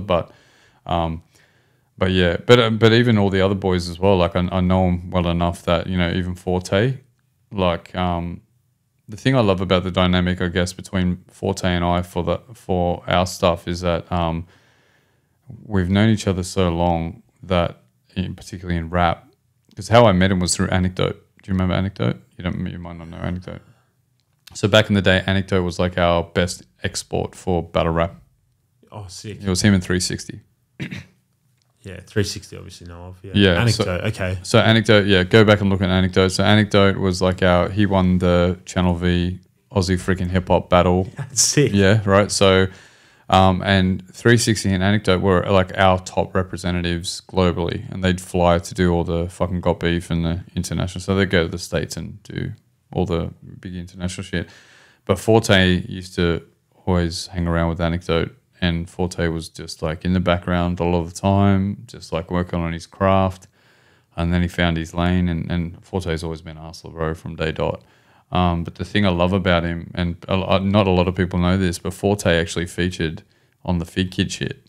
Did you know this? No, wow.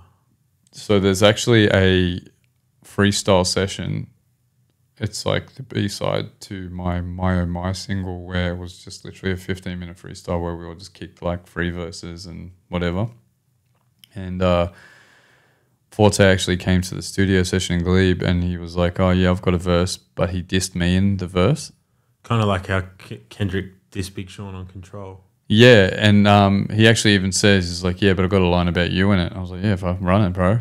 Like, I don't give a fuck. I'm here. You know, I'm doing my thing. So it's not much you can say to me. And this wasn't even that bad. It was like a one little like off the cuff line in the verse. But I think since then as well, because I've always been myself ever since I was young. Even in Bankstown growing up, I was never like the hard cunt. I was always into my cartoons. I was always heavy into my basketball, and I fucking love my rap. Like I was obsessive with it. You know what I mean? So someone like Forte, who was similar, but obviously in a different lane. You know, it's always love for Forte. And so whenever I see him, it's always like a fucking good fucking dap, a hug, and you know what I mean? Like if I ever need anything from bro, I'll tell you this much, bro. If I ever need anything from Fort, I know I can call him and say, I need this, and he will say, not a problem.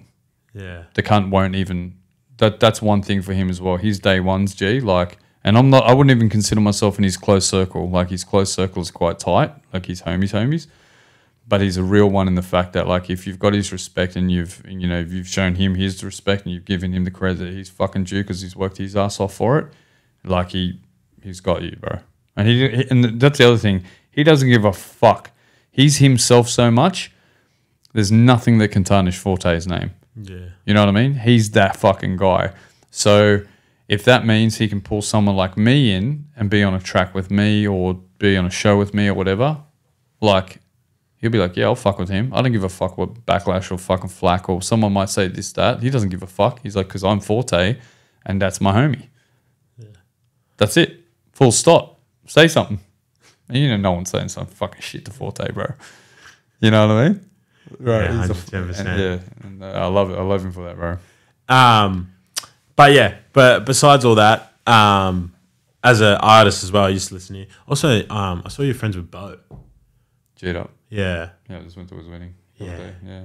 Dude, I had him on the pod, and I came to his office, set up the road. Marrickville? Yeah. Coolest experience in there, eh? Like, just that's like, oh, okay, this is what I want to do. Similar to walking in here. This is what I want. Big space, like creative space. Yeah. And we just chopped it up, and he still likes all my videos and shit. Like that, back to your point about like creating a relationship face to face. Yes. It just sticks. But yeah, Bo, I've looked up to him since I was like, how old was I when I walked into that G'd up store? Was this is Crooklyn or was this G'd up at Para? Para. Yeah, was it G'd up then? 15, 16, yeah. Yeah. That small store. Yeah, because it used to be called Crooklyn. That's when I met Yeah. Jake and Bo. Yeah. Or Jake first, and then I met Bo later. Yeah, and that was cool. That was cool. I remember posting on my story 3 years ago, actually. It was a photo of Bo, Jake, and the owner of YKTR. And it was like 3 dons of the Sydney street, like the Sydney fashion culture. They'll change the game. And I've interviewed 2 of them. Only Jake left. Jake only? Yeah, Jake's the Make only that one happen, bro. left. I'm trying. The guy, Bro, I'll do it. Get him in. yeah, thanks, man. I think it'd be cool to bring him back out here because people don't know he's from Glenny P. He's fucking around there. Right? But also, I remember I reached out to him. He was in London because he's doing the OFB stuff. It's just about the schedule. Yeah. But he's the type of guy, bro, as soon as he can fit it in, he'll do it. Like it's not that he wouldn't ever. It's just fitting in the schedule because the trajectory for those boys, it's nuts. Yeah, it just took off, and now, yeah, Jakey told me it fucking at the wedding, brother. The numbers, bro. Yeah, they're nuts. He dropped like some numbers he was happy to have out there on Take Flight, like his biggest sales in a night or whatever, or something like that. Yeah, and like you're like, holy shit. I don't want to quote because I could misquote. Bro, let Jake tell the story. Yeah, that's his, but. I'll tell you right now, what he said blew my fucking head off. But I love Bo. But I'll tell you this much because like I'm quite close, and I have to go back to Bo. Like Bo is probably one of the most intelligent people I've ever met in my life. Yeah. Not afraid to be wrong. Type of guy. Really, the type of guy that will nut something out with you, you know. And I have to say, when I was at my lowest, like I was on Bowie's couch for a hot minute there when I was going through a real fucked up time. And I was going through a divorce at the time. It was hit me like a ton of bricks. I didn't know how to deal with it. And I have to fucking give a lot of love to Bo, Deb, their mum, and that to me, like that's I don't talk to them all the time, but it's fucking real fucking family shit. Yeah. You know what I mean? And I've got to say as well, like I knew when Bo first came back down to Sydney from being up in Brizzy, and he came back down and started really contributing heavy to G'd Up, I remember seeing very, very early that Bo had a fucking real, he was ahead of his time. You know what I mean? And some of the fucking conversations I have with that guy, bro. Honestly, I'm a bit older than Bo, quite a bit older than Bo, essentially. Like, it might be like 10 or 11 years. But the intelligence of that guy is through the fucking roof. And I'm talking about earned intelligence. I'm not talking about like, yeah, he's gone and he's studied and all that, but he's fucking wired absolutely different to 99% of people I know. He's top tier, bro.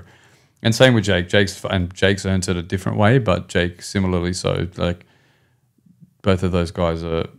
There's a reason why they are where they are. They've come from absolutely fucking nothing. Every single fucking thing was hard earned. Oh, because I was there. I was behind the scenes. People don't know how. Me and LOC, when I was in a duo with Elo, I don't know if you remember that. Yeah, 3 mixtapes done. Huh? Yeah. So me and Elo, we were the first rap guys to do a collaboration with G'd Up. So when we dropped our Overtime 3 mixtape, we did a limited edition G'd Up long sleeve. And Bo designed it, and it was Bo's first design that he had done for G'd Up, and it was for the Overtime mixtape. So there's actually LMXEC G'd Up Overtime 3 fucking... You still got it? Bro, I can't find mine for the fucking life of me. I know Elo's still got his. That's sick. But it was only limited to 50, and we did a launch. And funnily enough, Will Singe came down to the launch as well, and that was in the Darlinghurst store. Yeah. That's crazy. It's fucking crazy, bro. And so if you look at our Gully Snuff, film clip, it's everyone's wearing G'd Up, and we had B Dills in there who he's doing some crazy shit now with Justin as well, bro. Fuck, bro. Fuck, our community small as fuck. Big love to the G'd Up boys, bro. They're the fams. Yeah. But I wanted to ask you some questions. Yes. We touched on Figgkidd first thing. Yep. You also won Best New Talent at the ARIAs in like 2005 or 2006. It wasn't ARIAs, I think. It was Urban Music Awards. Oh, how'd that go? Did you change anything at the time? Nah. Awards, I'm not massive on accolades necessarily. I sort of use it as just measuring stick of, I guess, influence almost. No, just I guess progress. Like how am I tracking? You know what I mean? But I won Best New Artist, but I'd already been out for a year and a bit, and it was sort of like they needed to give me an award. I hate to say that, but they needed to recognize me, but they couldn't recognize me in another category. So they sort of gave me that award, I guess, to give me an award. Not saying that it wasn't earned, but yeah, it was. It was good to receive an award, but at the same time, I don't feel like it was a measure of like what I was actually accomplishing. You know, Best New Artist, I think that probably took away from the integrity of what I was doing a little bit. You know what I mean? Like I wasn't a new artist; I had been out. Do you know what I mean?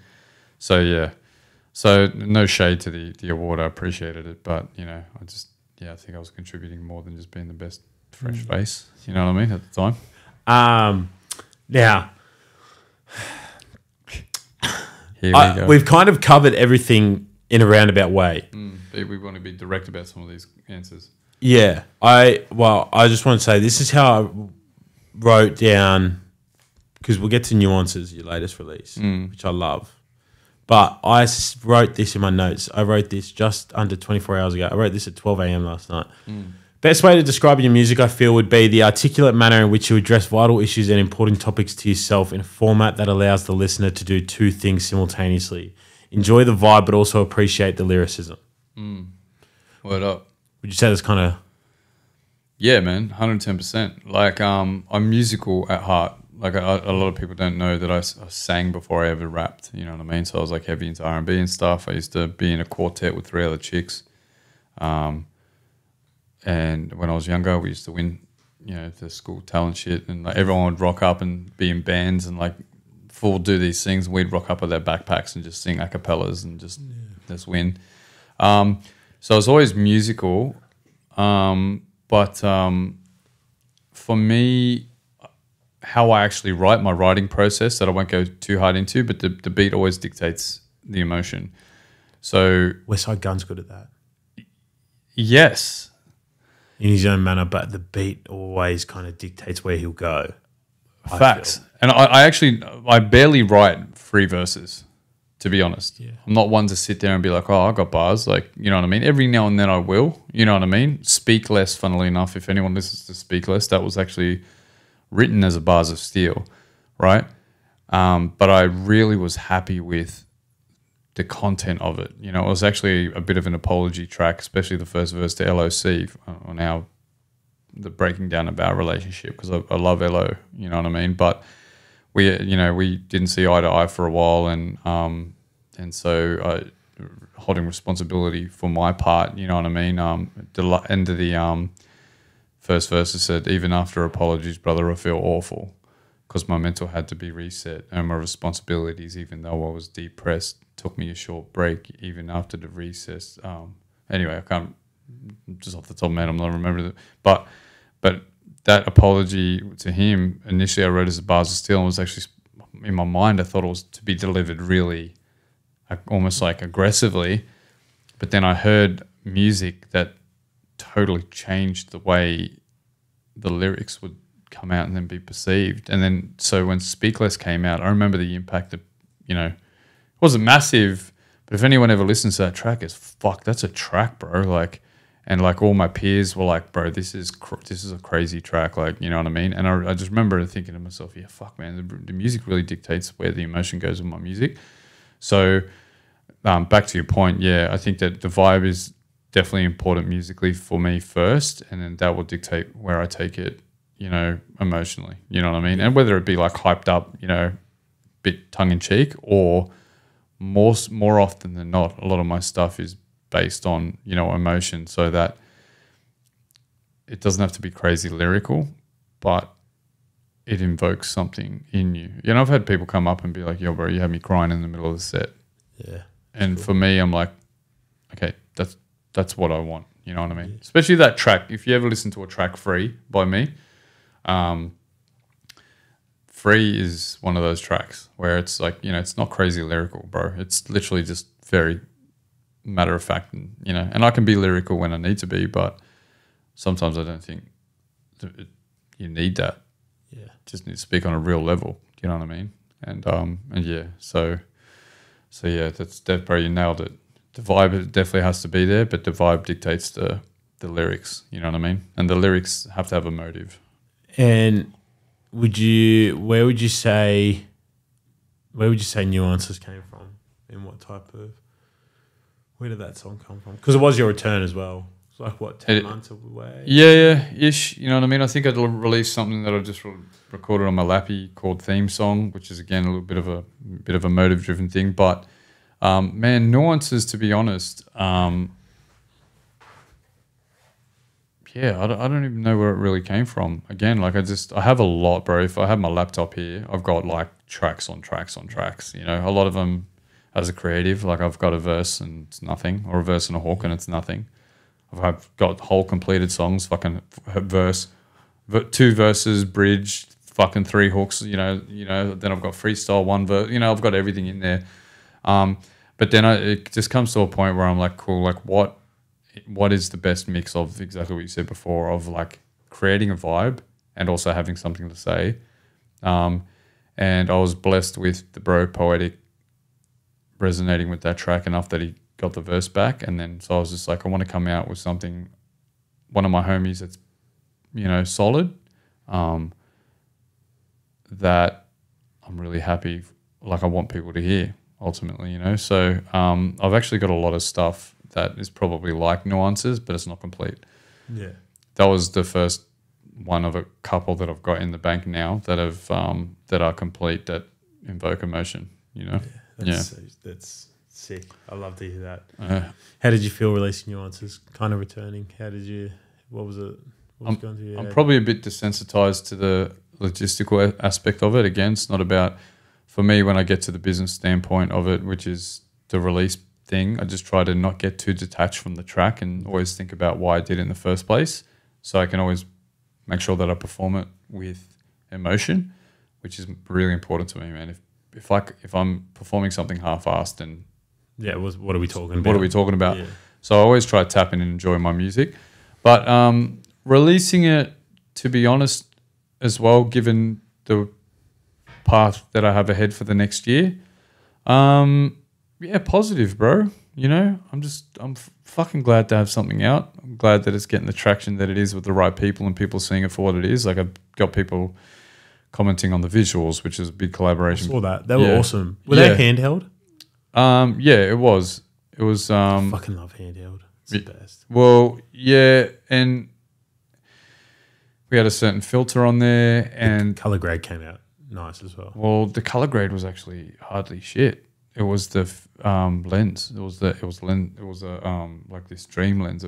Yeah, right. Big shout out to Chris. Because we were testing some stuff out on the fly, and he was just like, "Hey, bro, what do you think if I put this filter on and it sort of fuzzes out the edges so it's not as crisp?" And I was like, "Yeah, that's the vibe." You know what I mean? So the colors were actually really organic over in Auckland. So we're just around Ponsonby in Auckland, and we just try to get the right angles and sort of cuts and stuff. You know what I mean? Yeah. And so yeah, bro, I'm positive it's out. I know that it's a grind. I know that I've got to build it. That's why it's a bit of a long haul for this one. The next single's going to be a bit more radio friendly. Still very much, it's a breakup song, and it's about me wanting to be with my ex. But I've got Stanley T on the hook, who's part of the whole For the Ville crew. So it's me, Poetik, Stanley T, Ragged Actress, and also Biggs. Yeah. That's our like little collective. We tour together, and then when I'm over there or there, we always just record and try to create tracks. So I'm on Poetik's next single that we shot. That's why I actually was in Auckland to shoot that, and then while I was there, I was like, I should shoot my track with Poetik as well. So yeah, I know, long-winded, but yeah, really happy it's out. But for me, I'm a bit more probably pragmatic about the release. Like, I'm not thinking like, yeah, it's out, I'm a sick cunt. I'm like, yeah, okay, cool. First cab off the rank. Yeah. I've got 12 months worth of work ahead of me, and I just have to look at the engagement and making sure that I'm getting it to the right people. How I was saying before. Yeah.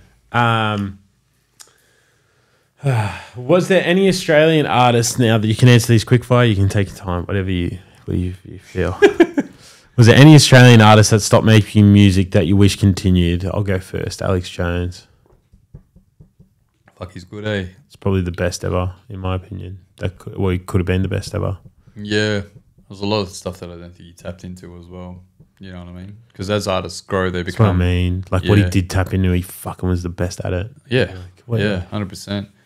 I was just... Because I've tagged him in a few things, like the clips, and and so, like, I can DM him, if you know what I mean. Once they see the DM and they like it, like, you can DM them, we'll go straight to them. Yep. I've always just felt like DM and just like, what the fuck are we talking about? Like, why the fuck are you not making music? Because when you do, it is some of the best that comes out of this country. Like, bar for bar, you are fucking Dr. Flea, man. He's just, you know what I mean? He was outstanding. I think he paved the way for the Chills and all that sort of stuff. And absolutely. Stick it out. But funnily enough, I actually used to work with Son of Sam. You know that? No way. Yeah. Where at? He hates me saying this, but I used to work with him at a call center with his other cousin Ash. Yeah. Yeah. Big Hustle. I don't know if you know Big Hustle. So we used to work at this call center. Fuck, he's always been a cheeky cunt. Yeah. But without saying too much, I think just life for those guys, they've got the rap life and then they've got life.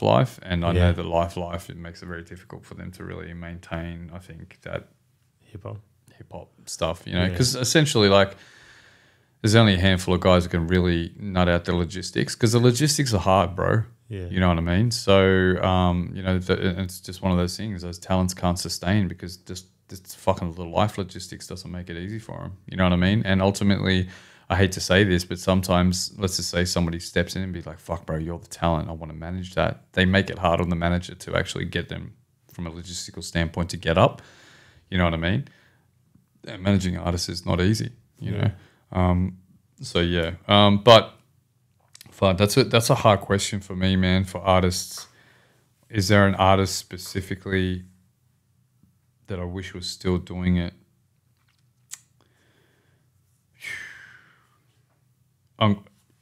There's a bit of a biased opinion, but I actually have to say LOC.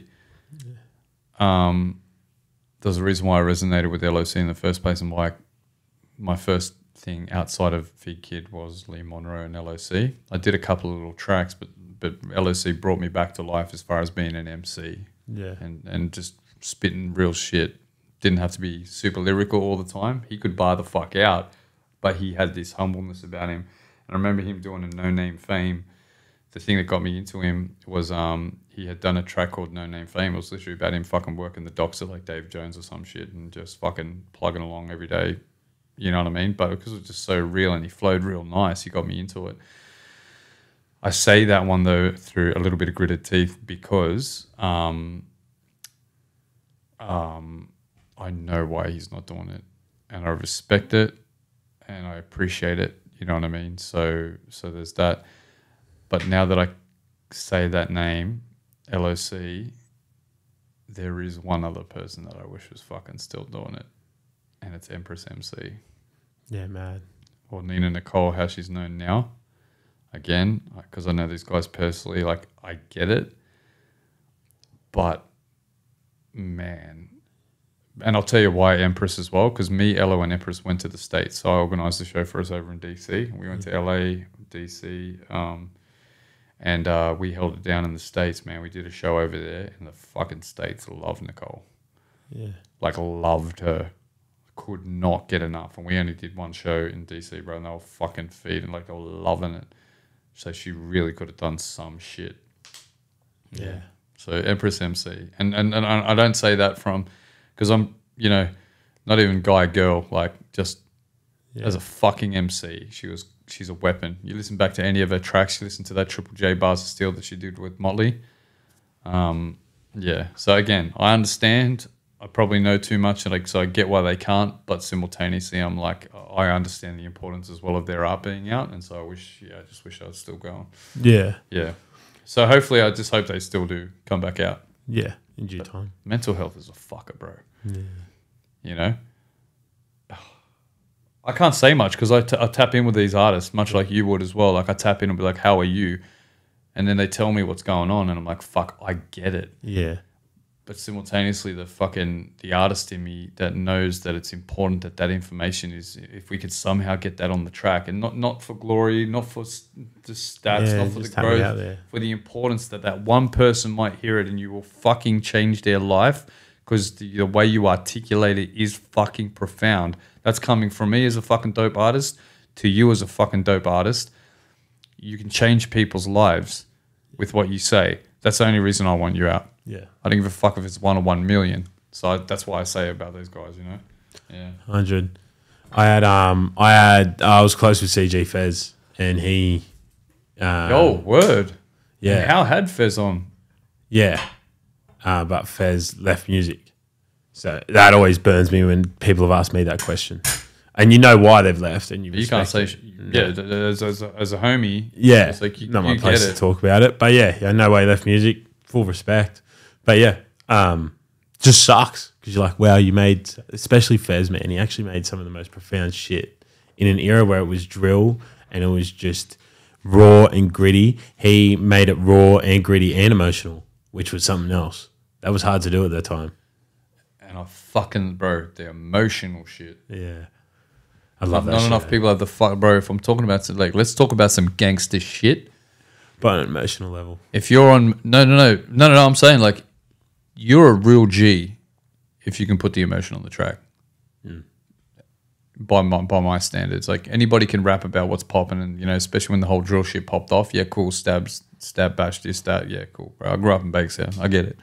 Yeah. Yeah, well, you did a song like Postcode, about postcodes. Yeah, I did that track, Postcodes. And you know, but the Postcodes is essentially about the area. And that was funny, though, because that was before all the postcode shit started popping off. And that was more because, like, I'd grown up in Bankstown, but then I was living in Layla Park. Sesk was from Layla Park, or grew up there. And, you know, just being in the area again really just took me back to growing up in Bankstown. I was just sort of thinking, man, like, the area really is...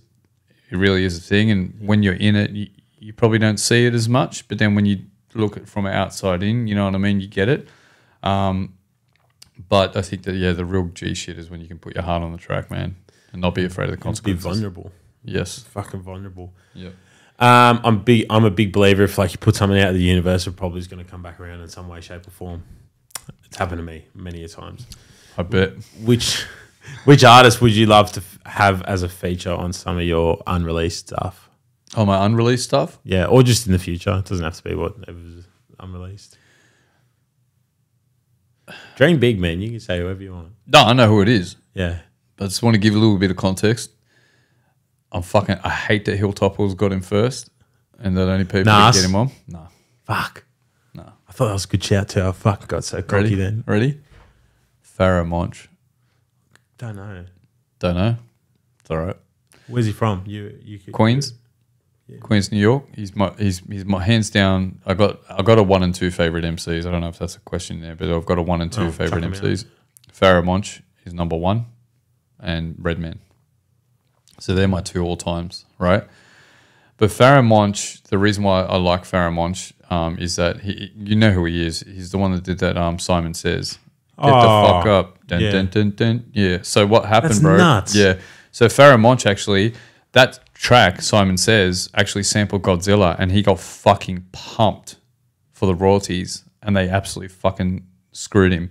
So his whole first album, Internal Affairs, which with producer Lee Stone, is one of the fucking... So Internal Affairs by Pharaoh Monch, he was in a duo, Organised Confusion, back in the day, so he's old school. But when he came out as himself, late 90s, I think it was 99 and released, he released Internal Affairs, and for me, it just changed hip-hop for me. His cadences, his tone, flow, delivery, concepts were crazy, right? And top to bottom, I can listen to that. Like, I can listen to that back to front, you know, day in and day out, the Internal Affairs CD. But the level of intelligence that he goes to for putting his shit together is like, it's actually like super rap nerd shit, right? Yeah. So Pharaoh Monch I would get on. It fucking burned me that that he got on a... Sorry, now I'm thinking of Pharaoh Monch lines. He had a line in that...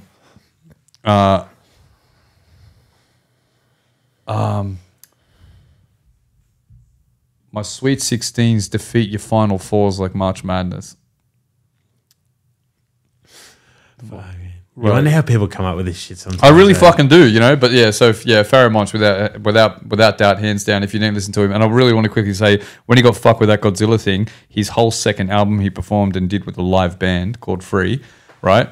And that whole he actually has a line in that second album. He goes, "I'm a slave to the label, but I own my masters." Yeah. Fuck. Yeah. Anyway, go listen to Pharaoh Monch. What else, mate? You know what I mean? Like, dude, if I was an artist, yeah, you get on the track, brother. Who do I get on the track? Depends. If I could have anyone, I like how you said that though. Depends, but go. If I could have anyone in a studio with me, I'm going to say overseas because I actually do sit in the studio with some artists already, and I really enjoy that. Like the the 92 boys. If I was sonically inclined, I would. I would spend every fucking day with those boys. They are the fucking or that crew, because there's Reezy in there as well, and her singing is just ridiculous. But if I'm going to go overseas because that's yeah. You get more out of overseas, I'll be honest with you as well. Yeah. If you give me 4-hour session with one single human from anywhere in the world for music, I'm going to take, is his name Junior Adenuga or Joseph Adenuga? I'm going to take Skepta. Really? Yeah. Interesting. That guy sonically, forget the rap, dude, his rap is just fucking unreal, but his bars, what he delivers. His song, Bullet from a Gun, has the best ever bar I've ever fucking heard in my life. So I don't want to get... You don't want to mince it, yeah. I'm sort of the same. Right. So I didn't know my name meant something in Italian, right? I didn't know I had a family crest. I was like 18 when I found out, when my nonno passed away. So my grandfather, so keep that in mind. I was 18 when my grandfather passed away. This released not long after. All right. I've been living my life as a kingpin. I'm calm with the heat in the kitchen. I was a young boy. Mum told me what my name really means, and the power just kicked in. I found my way home. Then I saw my granddad's name on the gravestone, the same as mine, already dead. Nothing to fear. I've been here from time. Like that, yeah. And sometimes I do feel like I have, well, to be completely honest with you, I was with my nonna, like, fucking, it would have been just over a month ago before I went overseas. And she was like, because I'm the youngest to her and nonno of their grandchildren. And I was visiting her, and she goes, "You have a lot of the qualities of your grandfather. It just sucks you got to spend the least amount of time with him." You know what I mean? But time is subjective as well. Yeah, But for sure. and I'm not trying to interject on that, but but I could definitely appreciate what she's saying.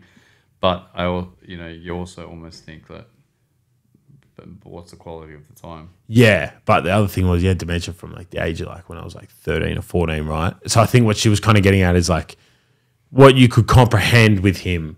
Like, you know what I mean? Like, yes. So I only really got up to like 12, 13, 14 to have... If you had more time, you would have got more. Yeah, like before the dementia kicked in, because dementia is just, there's a body, there is a soul, but there's not the... Like, sometimes you recognize me, sometimes you wouldn't. But besides that bar from Skepta, it's like when I remember the first time I heard it, it was like one of the greatest things I've ever heard. But him just sonically, the sounds he produces, what he aligns himself with, what he talks about, it's just fucking unreal. I love that line, bro. Just sorry to diverge, bro, but in a similar vein, have you ever seen Barker perform live? Barker? Yeah. No, I haven't seen live performance. Should? Yeah. Like go or watch online? No, just go watch her. Yeah, fuck yeah. She cries on stage. Yeah. Very vulnerable. And if you meet her face to face, she's the fucking sweetest human being, right? Yeah. But she even says it. She's like, when I get on stage, she's like, I get fucking goosebumps thinking about it, right? And it's important to tap into your lineage because it's like when she steps on stage and she's like, I'm fucking speaking through my ancestors. Yeah. This isn't my power. This is like thousands and thousands of years, right? And you fucking feel that shit.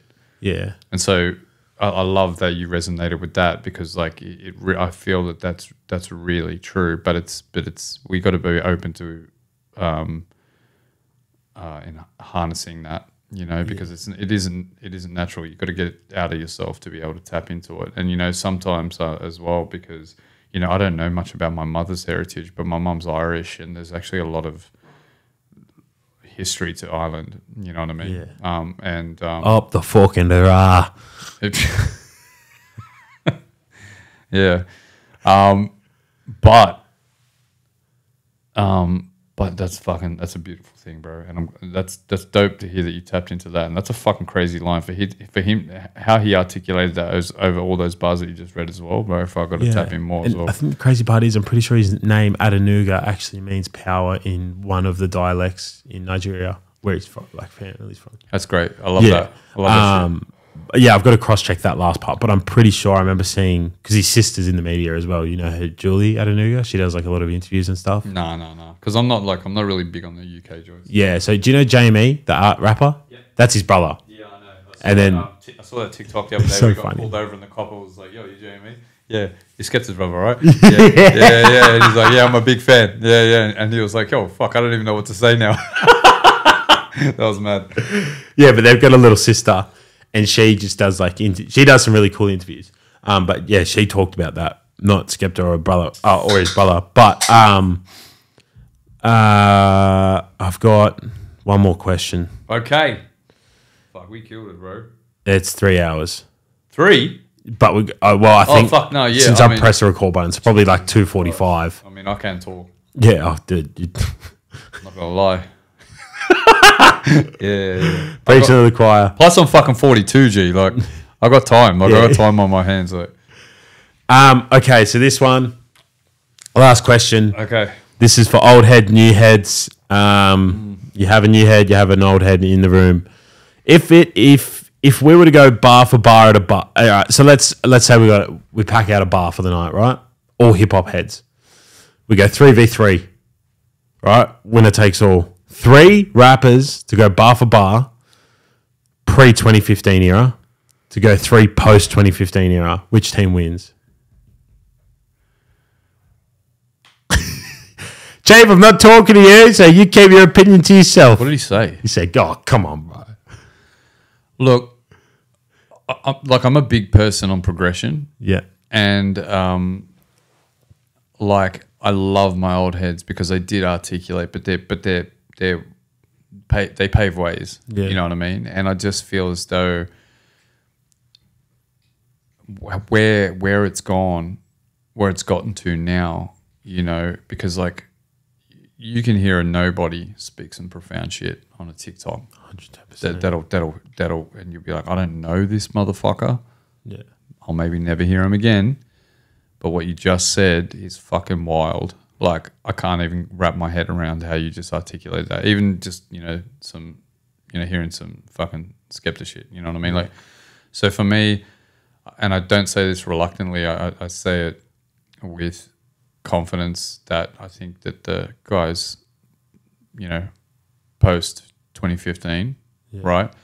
And it's not taking away, because if it wasn't for the guys before, there wouldn't even be the 2015 and beyond guys, you know what I mean? So I would only say 2015 only because, they've taken, because the real guy, and I'm talking about the guys that are post 2015 that fucking pay homage and respect the people post 2015. The only reason they would be so profound is because they know where the fucking foundations are from. You know what I mean? So I would say after, and it's just because, it's funny, they're living through the energy of the old guys, you know what I mean? And they grasp it, they embrace it, and they level it up. And that's why we have these new prophets and these new legends. And it's so hard to be legend nowadays. I watched a doco on Dr. J, the basketball player. Yeah. And there's a monologue at the start done by Chuck D, and he talks about like how legends were back in the day. And legends back in the day, the word legend now gets thrown around so easily. You know what I mean? Yeah. But back in the day, it was a legend because it was a word of mouth. Yeah. You didn't get to see it. You didn't get to hear it. Bro, when I was growing up, right, we don't have the information like we do today. So it's a lot harder to be a legend in this day and age. It's a lot harder to be profound because we're all desensitized. We've seen it all. We've fucking... Can access it. We've got the postcard. We've got the fucking memo. We've got the email. We've got the... You know what I mean? We've seen the fucking visual. We've seen the behind the scenes. We've seen... You know what I mean? So to speak profoundly nowadays is actually a fucking hard thing to do. You know what I mean? And so, so I only say that because of that reason, is that they're a culmination of everything before them. And as such, they are,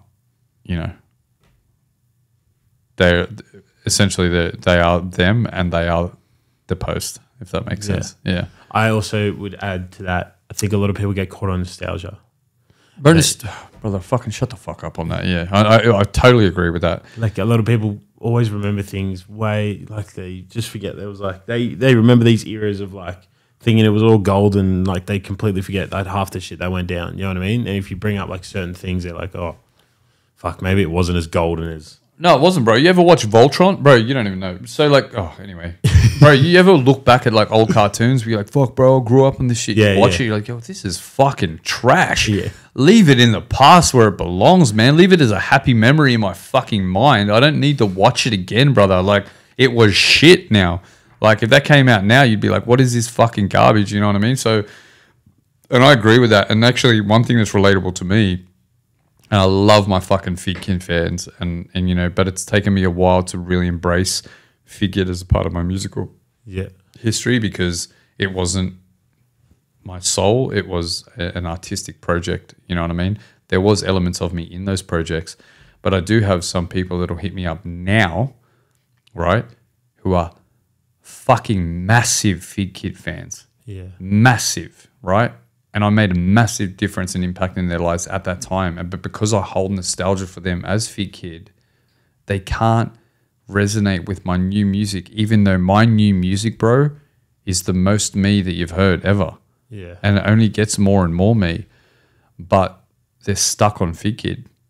And so when's the new Figgkidd coming out? And for me, I'm thinking to myself, how do I do Figgkidd?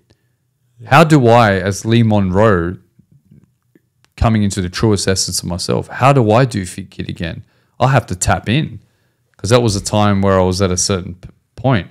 And so that's probably why I can so easily say, and not even with reluctance, post 2015, because as an artist myself, I've grown.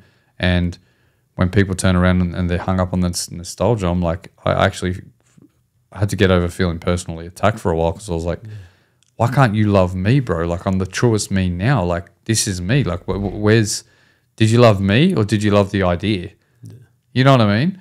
So That's why I don't even pause on that, because I'm sort of like, nah, man. If you listen to the shit that I say now, I say the fucking most hectic shit in some of my raps now. You know what I mean? Tap into that.